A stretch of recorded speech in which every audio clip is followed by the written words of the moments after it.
ਸਫਰ ਟੀਵੀ ਦੇ ਨਾਲ ਜਿੰਨੇ ਵੀ ਸਾਡੇ ਦੋਸਤ ਮਿੱਤਰ ਜੁੜ ਚੁੱਕੇ ਨੇ ਜੀ, ਸਾਰਿਆਂ ਨੂੰ ਕਮਲਦੀਪ ਸਿੰਘ ਗਿੱਲ ਵੱਲੋਂ ਅਗੇਨ ਪਿਆਰ ਤੇ ਸਤਿਕਾਰ ਦੇ ਨਾਲ ਸਤਿ ਸ਼੍ਰੀ ਅਕਾਲ। ਦੋਸਤੋ, ਸਵਾਗਤ ਹੈ ਤੁਹਾਡਾ ਪ੍ਰੋਗਰਾਮ ਦੇ ਵਿੱਚ। ਹਰ ਰੋਜ਼ ਤੁਸੀਂ ਸਫਰ ਟੀਵੀ ਪ੍ਰੋਗਰਾਮ ਦੇਖਦੇ ਹੋ। ਪੰਜਾਬ ਪੁਆਇੰਟ ਪ੍ਰੋਗਰਾਮ ਹਰ ਰੋਜ਼ ਤੁਹਾਡੇ ਲਈ ਲੈ ਕੇ ਆਉਂਦੇ ਆ 9 ਵਜੇ ਤੋਂ ਲੈ ਕੇ 10 ਵਜੇ ਤੱਕ, ਸੋਮਵਾਰ ਤੋਂ ਲੈ ਕੇ ਸ਼ੁੱਕਰਵਾਰ ਤੱਕ। ਔਰ ਬਾਕੀ ਵੱਖੋ ਵੱਖਰੇ ਪ੍ਰੋਗਰਾਮ ਸ਼ਾਮ ਨੂੰ ਗੁਰਦੁਆਰਾ ਸਾਹਿਬ ਤੋਂ ਮਿਸ਼ੀਗਨ ਤੋਂ ਚੱਲਦੇ ਨੇ 6 ਵਜੇ ਤੋਂ, ਜਿਹੜੇ ਸ਼ਾਮ ਨੂੰ ਲਾਈਵ ਪ੍ਰੋਗਰਾਮ ਨੇ।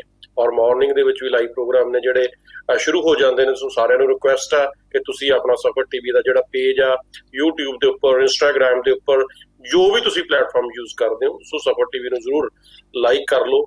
ਸਫਰ ਟੀਵੀ ਨੂੰ ਮਿਸ ਕਰੋਗੇ ਤਾਂ ਬਹੁਤ ਕੁਝ ਤੁਸੀਂ ਮਿਸ ਕਰੋਗੇ। ਸੋ ਅਗੇਨ ਤੁਹਾਡਾ ਸਵਾਗਤ ਹੈ ਪ੍ਰੋਗਰਾਮ ਦੇ ਵਿੱਚ। ਔਰ ਗੌਰਵ ਵਾਲੀਆ ਜੀ, ਸਾਡੇ ਸੀਨੀਅਰ ਜਰਨਲਿਸਟ ਚੰਡੀਗੜ੍ਹ ਤੋਂ ਮੇਰੇ ਨਾਲ ਆ ਚੁੱਕੇ ਨੇ। ਕੀ ਪੰਜਾਬ ਦੀਆਂ ਅਪਡੇਟਸ ਨੇ, ਕਿਸਾਨੀ ਦੀਆਂ ਅਪਡੇਟਸ ਨੇ, ਕੋਸ਼ਿਸ਼ ਕਰਦੇ ਆ ਤੁਹਾਡੇ ਤੱਕ ਅਪ ਟੂ ਡੇਟ ਲੇਟੈਸਟ ਜਿਹੜੀਆਂ ਨਿਊਜ਼ ਨੇ ਜੀ ਉਹ ਲੈ ਕੇ ਤੁਹਾਡੇ ਤੱਕ ਆਈਏ। ਸੋ ਗੌਰਵ ਜੀ, ਅਗੇਨ ਸਵਾਗਤ, ਸਤਿ ਸ਼੍ਰੀ ਅਕਾਲ। ਬਹੁਤ ਬਹੁਤ ਧੰਨਵਾਦ ਤੁਹਾਡਾ ਕਮਨ ਜੀ, ਤੇ ਸਤਿ ਸ਼੍ਰੀ ਅਕਾਲ ਸਾਰੇ ਦਰਸ਼ਕਾਂ ਦਾ ਵੀ ਸਵਾਗਤ ਹੈ ਪੰਜਾਬ ਪੁਆਇੰਟ ਜੋ ਵੇਖ ਰਹੇ ਨੇ। ਤੇ ਲੇਟੈਸਟ ਅਪਡੇਟਸ ਯਾਨੀ ਪੰਜਾਬ ਅਤੇ ਭਾਰਤ ਦੀਆਂ ਤਮਾਮ ਉਹ ਖਬਰਾਂ ਜਿਹੜੀ ਤੁਹਾਡੇ ਨਾਲ ਸਰੋਕਾਰ ਰੱਖਦੀਆਂ ਨੇ, ਜਿਨ੍ਹਾਂ ਦੇ ਬਾਰੇ ਤੁਸੀਂ ਹਮੇਸ਼ਾ ਜਾਣਨਾ ਚਾਹੁੰਦੇ ਹੋ ਕਿ ਆਖਿਰ ਇੱਥੇ ਕੀ ਹੋ ਰਿਹਾ। ਕਿਉਂਕਿ ਜਿਨ੍ਹਾਂ ਨੇ ਪੰਜਾਬ ਛੱਡਿਆ, ਵਤਨ ਤੋਂ ਦੂਰ ਬੈਠੇ ਨੇ, ਆਪਣੇ ਸੂਬੇ ਤੋਂ ਦੂਰ ਬੈਠੇ ਨੇ, ਹਮੇਸ਼ਾ ਇੱਕ ਕਿਤੇ ਨਾ ਕਿਤੇ ਇੱਕ ਉਡੀਕ ਹੁੰਦੀ ਹੈ ਕਿ ਸਾਡੇ ਪੰਜਾਬ ਤੋਂ ਜਿਹੜੀ ਖਬਰਾਂ ਹੋਣ ਉਹ ਸਾਡੇ ਤੱਕ ਪਹੁੰਚਣ। ਤੇ ਇਹਨਾਂ ਦਿਨੀ ਤਾਂ ਖਾਸ ਤੌਰ 'ਤੇ ਲਾਜ਼ਮੀ ਜਦੋਂ ਕਿਸਾਨੀ ਸੰਘਰਸ਼ ਚੱਲ ਰਿਹਾ, ਅਸੀਂ ਲਗਾਤਾਰ ਕੋਸ਼ਿਸ਼ ਕਰਦੇ ਹਾਂ ਕਿ ਉਸ ਦੇ ਉੱਪਰ ਇੱਕ ਡਿਟੇਲ ਐਨਾਲਿਸਿਸ ਕਰੀਏ, ਤੁਹਾਡੇ ਤੱਕ ਉਹ ਖਬਰ ਪਹੁੰਚਾਈਏ ਜਿਹੜੀ ਕਿ ਆਉਣ ਵਾਲੇ ਭਵਿੱਖ ਦੇ ਵਿੱਚ ਕਿਤੇ ਨਾ ਕਿਤੇ ਹੋਣ ਵਾਲੀ ਹੈ। ਲਗਾਤਾਰ ਕਬਨ ਜੀ, ਤੇ ਸਾਡੀ ਕੋਸ਼ਿਸ਼ ਹੁੰਦੀ ਪੂਰੀ ਸਫਰ ਟੀਮ ਦੀ ਕਿ ਅਸੀਂ ਕਿਸਾਨੀ ਸੰਘਰਸ਼ ਜਿਹੜਾ ਮੋਰਚਾ ਚੱਲ ਰਿਹਾ ਉਸ ਨੂੰ ਲੈ ਕੇ ਆਖਿਰ ਹੋ ਕੀ ਰਿਹਾ। ਤੁਸੀਂ ਵੀ ਜਾਣਨਾ ਚਾਹੁੰਦੇ ਹੋ, ਵੱਖ-ਵੱਖ ਕੰਟਰੀਜ਼ ਦੇ ਵਿੱਚ ਬੈਠ ਕੇ ਇਸ ਵੇਲੇ ਦੇਖ ਰਹੇ ਹੋ ਕਿ ਇਹ ਮੋਰਚਾ ਜਾ ਕਿੱਧਰ ਨੂੰ ਰਿਹਾ ਹੈਗਾ। 8 ਦੌਰ ਦੀ ਜਿਹੜੀ ਬੈਠਕਾਂ ਹੋ ਚੁੱਕੀਆਂ ਨੇ, 8 ਗੇੜ ਦੀਆਂ ਬੈਠਕਾਂ ਤੋਂ ਬਾਅਦ ਵੀ ਬੇਸਿੱਟਾ ਹੈ। ਅਗਰ ਆਪਾਂ ਕਹੀਏ ਕਮਨ ਜੀ ਕਿ 4 ਮੁੱਦੇ ਜਿਹੜੇ ਪੁਆਇੰਟਰਸ ਰੱਖੇ ਸੀਗੇ ਕਿਸਾਨਾਂ ਨੇ, ਤੇ ਉਹਨਾਂ 'ਚੋਂ 2 ਦੀ ਪ੍ਰਾਪਤੀ ਹੋ ਗਈ ਹੈ ਤੇ ਉਹ ਵੀ ਪੂਰੀ ਨਹੀਂ ਹੋਈ ਹੈ। ਕਹਿਣ ਦਾ ਭਾਵ ਇਹ ਹੈ ਕਿ ਜਿਹੜੇ 3 ਤੇ 4 ਨੰਬਰ ਯਾਨੀ 3 ਤੇ 4 ਨੰਬਰ ਵਾਲੇ ਅਖੀਰਲੇ ਸੀਗੇ, ਉਹਨਾਂ ਦੇ ਉੱਪਰ ਸਹਿਮਤੀ ਪ੍ਰਗਟਾਈ ਹੈ। ਰਿਟਨ 'ਚ ਕੁਝ ਵੀ ਨਹੀਂ ਹੋਇਆ ਅਜੇ ਤੱਕ, ਤੇ ਕਿਹਾ ਇਹ ਜਾ ਰਿਹਾ ਹੈ ਕਿ ਤੁਸੀਂ ਇਹਨਾਂ ਦੇ ਉੱਪਰ ਹੀ ਆਪਾਂ ਗੱਲਬਾਤ ਕਰਾਂਗੇ, ਗੱਲਬਾਤ ਦਾ ਸਿਲਸਿਲਾ ਅੱਗੇ ਵਧਾਵਾਂਗੇ। ਹੁਣ ਤੁਸੀਂ ਦੇਖੋ, ਤੁਸੀਂ ਗੱਲਬਾਤ ਦਾ ਸਿਲਸਿਲਾ ਤਾਂ ਇਸ ਤਰ੍ਹਾਂ ਵਧਾ ਰਹੇ ਹੋ ਕਿ ਮੰਤਰੀ ਸਾਹਿਬ, ਪ੍ਰਧਾਨ ਮੰਤਰੀ, ਪੂਰੀ ਸਰਕਾਰ ਤਾਂ ਆਪਣੇ ਘਰਾਂ 'ਚ ਜਾ ਕੇ ਸੌ ਜਾਂਦੀ ਹੈ, ਪੂਰੇ ਆਰਾਮ ਦੇ ਨਾਲ ਉਹ ਪੈਂਦੇ ਨੇ। ਪਰ ਜਿਹੜੇ ਕਿਸਾਨ ਜਥੇਬੰਦੀਆਂ ਦੇ ਆਗੂ ਤੇ ਲੱਖਾਂ ਕਿਸਾਨ ਜਿਹੜੇ ਸੜਕਾਂ ਤੇ ਬੈਠੇ ਆ, 4-4 ਦਿਨਾਂ ਦੇ ਬਾਅਦ ਜਦੋਂ ਤੁਸੀਂ ਬੈਠਕਾਂ ਦਾ ਦੌਰ ਵਧਾਉਂਦੇ ਹੋ, ਦੁਪਹਿਰੇ 2 ਵਜੇ ਤੋਂ ਲੈ ਕੇ 7-8 ਵਜੇ ਤੱਕ ਇਹ ਬੈਠਕਾਂ ਚੱਲਦੀਆਂ, ਉਹਨਾਂ ਲੋਕਾਂ ਦੇ ਬਾਰੇ ਨਹੀਂ ਇਹ ਸੋਚਦੇ ਕਿ ਆਖਿਰ ਉਹ ਕਿਸ ਤਕਲੀਫਾਂ ਤੋਂ ਗੁਜ਼ਰਦੇ ਹੋਏ, ਲੰਘਦੇ ਹੋਏ ਤੁਹਾਡੇ ਤੱਕ ਪਹੁੰਚਦੇ ਨੇ ਵਿਗਿਆਨ ਭਵਨ ਦੇ ਵਿੱਚ। ਇਸ ਦੇ ਬਾਰੇ ਵੀ ਜਿਹੜਾ ਹੈ ਸਰਕਾਰ ਨੂੰ ਜ਼ਰੂਰ ਸੋਚਣਾ ਚਾਹੀਦਾ ਹੈਗਾ ਕਿ 4-4 ਦਿਨਾਂ ਦਾ ਡਿਫਰੈਂਸ ਨਹੀਂ ਪਾਉਣਾ ਚਾਹੀਦਾ। ਇੱਕ ਕਿਤੇ ਨਾ ਕਿਤੇ ਇਹ ਜਿਹੜੀ ਚੀਜ਼ ਹੈਗੀ ਹੁਣ ਵਿਰੋਧੀ ਪਾਰਟੀਆਂ ਵੀ ਚੁੱਕ ਰਹੀਆਂ ਨੇ, ਕਿਉਂਕਿ 4 ਦਿਨ ਦਾ ਡਿਫਰੈਂਸ ਕਮਨ ਜੀ ਬਹੁਤ ਜ਼ਿਆਦਾ ਹੁੰਦਾ। ਤੁਸੀਂ 4 ਦਿਨ ਬਾਅਦ ਬੁਲਾ ਲੈਂਦੇ ਹੋ ਕਿ 4 ਦਿਨ ਬਾਅਦ ਬੈਠਕ ਰੱਖ ਲਾਂਗੇ, ਤੁਸੀਂ ਡੇਲੀ ਬੇਸਿਸ ਤੇ ਕਰ ਲਓ ਅਗਰ ਬੈਠਕਾਂ ਹੀ ਕਰਨੀਆਂ ਤਾਂ। ਦੇਖੋ, 4 ਦਿਨ ਦੀ ਤੁਸੀਂ ਗੱਲ ਕੀਤੀ ਹੈ, ਇਹਨਾਂ ਨੇ ਕਿਹੜਾ ਕਿ ਵਿਦੇਸ਼ ਤੋਂ ਜਾਣਾ ਕਿ ਜਹਾਜ਼ ਫੜ ਕੇ ਜੀ ਤੁਹਾਨੂੰ 2 ਦਿਨ ਜਿਹੜੇ ਆਉਣ ਜਾਣ ਨੂੰ ਲੱਗਣੇ ਨੇ। ਤੁਸੀਂ ਦਿੱਲੀ ਦੇ ਵਿੱਚ ਕਿਸਾਨ ਆਗੂ ਬੈਠੇ ਨੇ ਔਰ ਤੁਸੀਂ ਦਿੱਲੀ ਦੇ ਵਿੱਚ ਬੈਠੇ ਹੋ, ਤਾਂ ਨਾਲ ਦੀ ਨਾਲ ਮੀਟਿੰਗ ਦਾ ਦੌਰ ਕਿਉਂ ਨਹੀਂ ਹੁੰਦਾ? ਇਹ ਅੱਜ ਨਹੀਂ ਚੜਿਆ ਤਾਂ ਸੈਕੰਡ ਡੇ ਫਿਰ ਮੀਟਿੰਗ ਰੱਖ ਲਓ, ਤੇ ਉਸ ਚੀਜ਼ ਨੂੰ ਤੁਸੀਂ ਜਿਹੜਾ ਹੈਗਾ ਜੀ ਅੱਗੇ ਕੁਝ ਨਾ ਕੁਝ ਕਰੋ। ਤੇ ਦੇਖੋ, ਹੁਣ ਤੁਸੀਂ ਗੱਲ ਕੀਤੀ ਵਿਦੇਸ਼ਾਂ ਦੇ ਵਿੱਚ ਕੰਸਰਨ ਦੀ, ਕਿ ਜਿਹੜੇ ਵਿਦੇਸ਼ੀ ਨੇ ਉਹਨਾਂ ਨੂੰ ਬਹੁਤ ਜ਼ਿਆਦਾ ਕੰਸਰਨ ਆ, ਕਿਉਂਕਿ ਮਿੱਟੀ ਦੇ ਨਾਲ ਅਸੀਂ ਲੋਕ ਜੁੜੇ ਹੋਏ ਹਾਂ। ਮੈਂ ਕੱਲ ਦੀ ਛੋਟੀ ਜਿਹੀ ਇੱਕ ਐਗਜ਼ਾਮਪਲ ਆ ਤੁਹਾਡੇ ਨਾਲ ਸ਼ੇਅਰ ਕਰੂੰਗਾ। ਰੇਡੀਓ ਦੇ ਉੱਪਰ ਕੋਈ ਕਾਲ ਆ ਗਈ ਕਿਸੇ ਕਾਲਰ ਦੀ, ਸੋ ਹੀ ਵਾਸ ਸੇਇੰਗ ਕਿ ਤੁਸੀਂ ਲੋਕਲ ਜਿਹੜੀਆਂ ਨਿਊਜ਼ ਨੇ ਅੱਜ ਕੱਲ ਕਿਉਂ ਨਹੀਂ ਕਰਦੇ, ਘੱਟ ਕਰਦੇ ਹੋ, ਜਾਂ ਇੱਥੇ ਆਹ ਮੁੱਦੇ ਨੇ। ਹੁਣ ਗੱਲ ਆ ਜਾਂਦੀ ਹੈ ਜੀ ਪ੍ਰਾਇੋਰਿਟੀ, ਕਿ ਸਭ ਤੋਂ ਵੱਡੀ ਰਾਈਟ ਨੂੰ ਸਾਡੀ ਪ੍ਰਾਇੋਰਿਟੀ ਕੀ ਹੈ। ਜੇ ਹੁਣ ਅਸੀਂ ਜਿੰਨੇ ਵੀ ਦੋਸਤ ਅਸੀਂ ਬਾਹਰ ਬੈਠੇ ਆ, ਬਾਹਰਲੀਆਂ ਕੰਟਰੀਆਂ ਦੇ ਵਿੱਚ ਬੈਠੇ ਆ, ਹੁਣ ਸਾਡੀ ਅੱਜ ਦੀ ਇੱਕ ਪ੍ਰਾਇੋਰਿਟੀ ਬਣ ਚੁੱਕੀ ਆ ਰੋਜ਼ ਦੀਆਂ ਲਾਸ਼ਾਂ 2-2 ਪੰਜਾਬ ਨੂੰ ਜਾਣੀਆਂ। ਸੋ ਉਹ ਸਾਡੀ ਪ੍ਰਾਇੋਰਿਟੀ ਆ।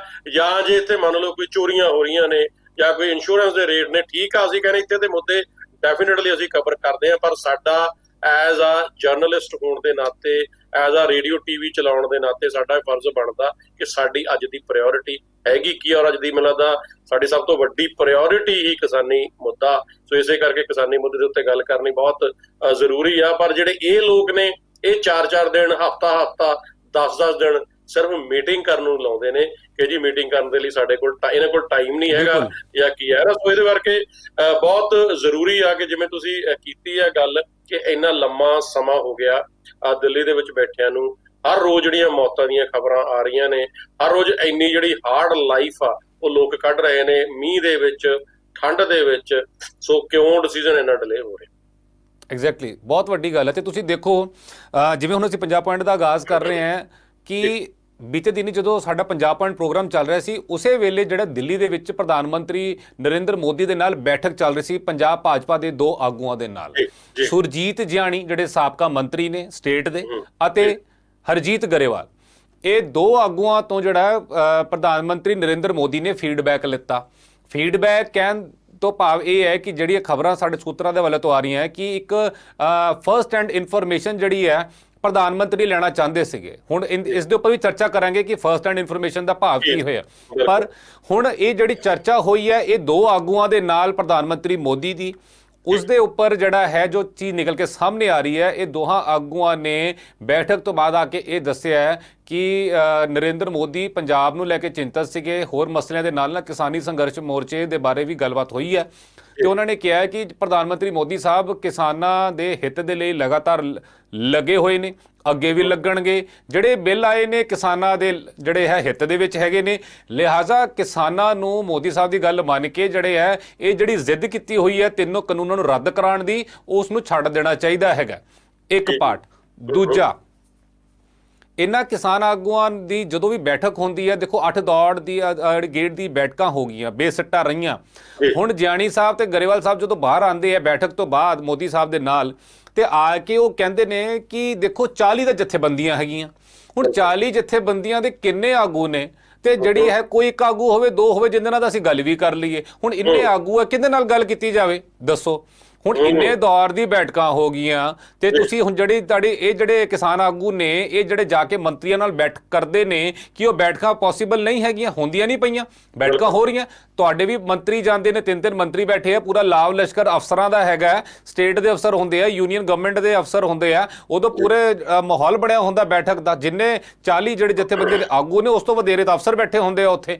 ਤੇ ਹੁਣ ਇਹ ਕਹਿ ਰਹੇ ਨੇ ਕਿ ਕਿਹਨਾਂ ਨਾਲ ਗੱਲ ਕਰੀਏ, ਕਿਹੜੇ ਕਿਸਾਨ ਜਥੇਬੰਦੀਆਂ ਦੇ ਆਗੂਆਂ ਨਾਲ ਗੱਲ ਕਰੀਏ। ਸੋ ਇਹ ਸਵਾਲ ਇਸ ਕਰਕੇ ਖੜੇ ਹੋ ਗਏ ਕਿ ਇਹਨਾਂ ਦੋਨਾਂ ਨੇ ਆ ਕੇ ਜਿਹੜੀ ਹੈ ਇੱਕ ਵੱਖਰੀ ਤਰ੍ਹਾਂ ਦੀ ਬੋਲੀ ਜਿਹੜੀ ਹੈ ਬੋਲਣੀ ਸ਼ੁਰੂ ਕਰਤੀ, ਜੋ ਦਿਖਾਈ ਦੇ ਰਹੀ ਹੈ ਕਿਤੇ ਨਾ ਕਿਤੇ। ਹੁਣ ਜਿਹੜਾ ਹੈ ਇੱਕ ਇੰਡੀਕੇਸ਼ਨ ਅੰਦਰੋਂ ਇਹ ਆ ਰਹੀ ਹੈ ਕਿ ਇਹ ਫਾਰਮ ਲਾਜ਼ ਜਿਹੜੇ ਹੈਗੇ ਨੇ, ਤਿੰਨੋਂ ਖੇਤੀ ਕਾਨੂੰਨ ਜਿਹੜੇ ਆ ਇਹ ਰੱਦ ਹੁੰਦੇ ਦਿਖਾਈ ਨਹੀਂ ਦੇ ਰਹੇ। ਬਿਲਕੁਲ। ਔਰ ਦੇਖੋ ਸਭ ਤੋਂ ਵੱਡੀ ਜਿਹੜੀ ਗੱਲ ਆ ਉਹ ਹੈਗੀ ਆ, ਪਹਿਲਾਂ ਜਿਆਣੀ ਸਾਹਿਬ ਦੀ ਜਿਹੜੀ ਆਪਾਂ ਗੱਲ ਕਰ ਰਹੇ ਸੀ ਕਿ ਕਿਤੇ ਨਾ ਕਿਤੇ ਪੋਜ਼ਿਟਿਵ ਉਹਨਾਂ ਦਾ ਨਜ਼ਰ ਆਉਂਦਾ ਸੀਗਾ ਕਿ ਉਹ ਪੋਜ਼ਿਟਿਵ ਨੇ, ਕਿਸਾਨੀ ਦੇ ਹੱਕ ਦੇ ਵਿੱਚ ਨੇ। ਹਰਜੀਤ ਗਰੇਵਾਲ ਉਹਨਾਂ ਦਾ ਆਪਾਂ ਨੂੰ ਪਹਿਲਾਂ ਹੀ ਪਤਾ ਕਿ ਉਹ ਕਿਸ ਹਿਸਾਬ ਦੇ ਨਾਲ ਜਿਹੜੇ ਬਿਆਨ ਨੇ ਹੁਣ ਤੱਕ ਉਹਨਾਂ ਨੇ ਦਿੱਤੇ ਆ। ਔਰ ਸੈਕੰਡ ਜਿਹੜੀ ਗੱਲ ਆ ਉਹਦੇ ਉੱਤੇ ਕਿ ਇਹਨਾਂ ਨੂੰ ਇਹ ਲੱਗ ਰਿਹਾ ਕਿ 40 ਜਥੇਬੰਦੀਆਂ ਦੇ ਨਾਲ ਮੀਟਿੰਗ ਕਰਨੀ ਔਖੀ ਲੱਗਦੀ ਆ। ਸੋ ਜਦੋਂ ਸੈਸ਼ਨ ਚੱਲਦੇ ਨੇ, ਸੈਸ਼ਨ ਦੇ ਵਿੱਚ ਤੁਸੀਂ ਕਿੰਨੇ ਸੌ ਜਣੇ ਬੈਠੇ ਹੁੰਦੇ ਹੋ ਔਰ ਕਿਸ ਹਿਸਾਬ ਦੇ ਨਾਲ ਤੁਸੀਂ ਕੰਮ ਕਰਦੇ ਹੋ, ਇਹ ਤਾਂ ਫਿਰ ਵੀ ਪ੍ਰੋਪਰ ਆਮ ਉਹਦੇ ਵਿੱਚ ਰੂਟੀਨ ਦੇ ਵਿੱਚ ਇਹਨਾਂ ਨੇ ਗੱਲ ਕਰਨੀ ਆ, ਕੂਲ ਮਾਈਂਡ ਹੋ ਕੇ ਗੱਲ ਕਰਨੀ ਆ। ਔਰ ਤੁਸੀਂ ਉੱਥੇ ਕੁਰਸੀਆਂ ਤੱਕ ਚਲਾਉਣੇ ਹੋ, ਇੱਕ ਦੂਜੇ ਦੇ ਨਾਲ ਭੱਦੀਆਂ ਸ਼ਬਦਾਵਲੀ ਦੇ ਤੱਕ ਵਰਤੋਂ ਆ ਜਿਹੜੀ ਤੁਸੀਂ ਕਰਦੇ ਹੋ ਉੱਥੇ।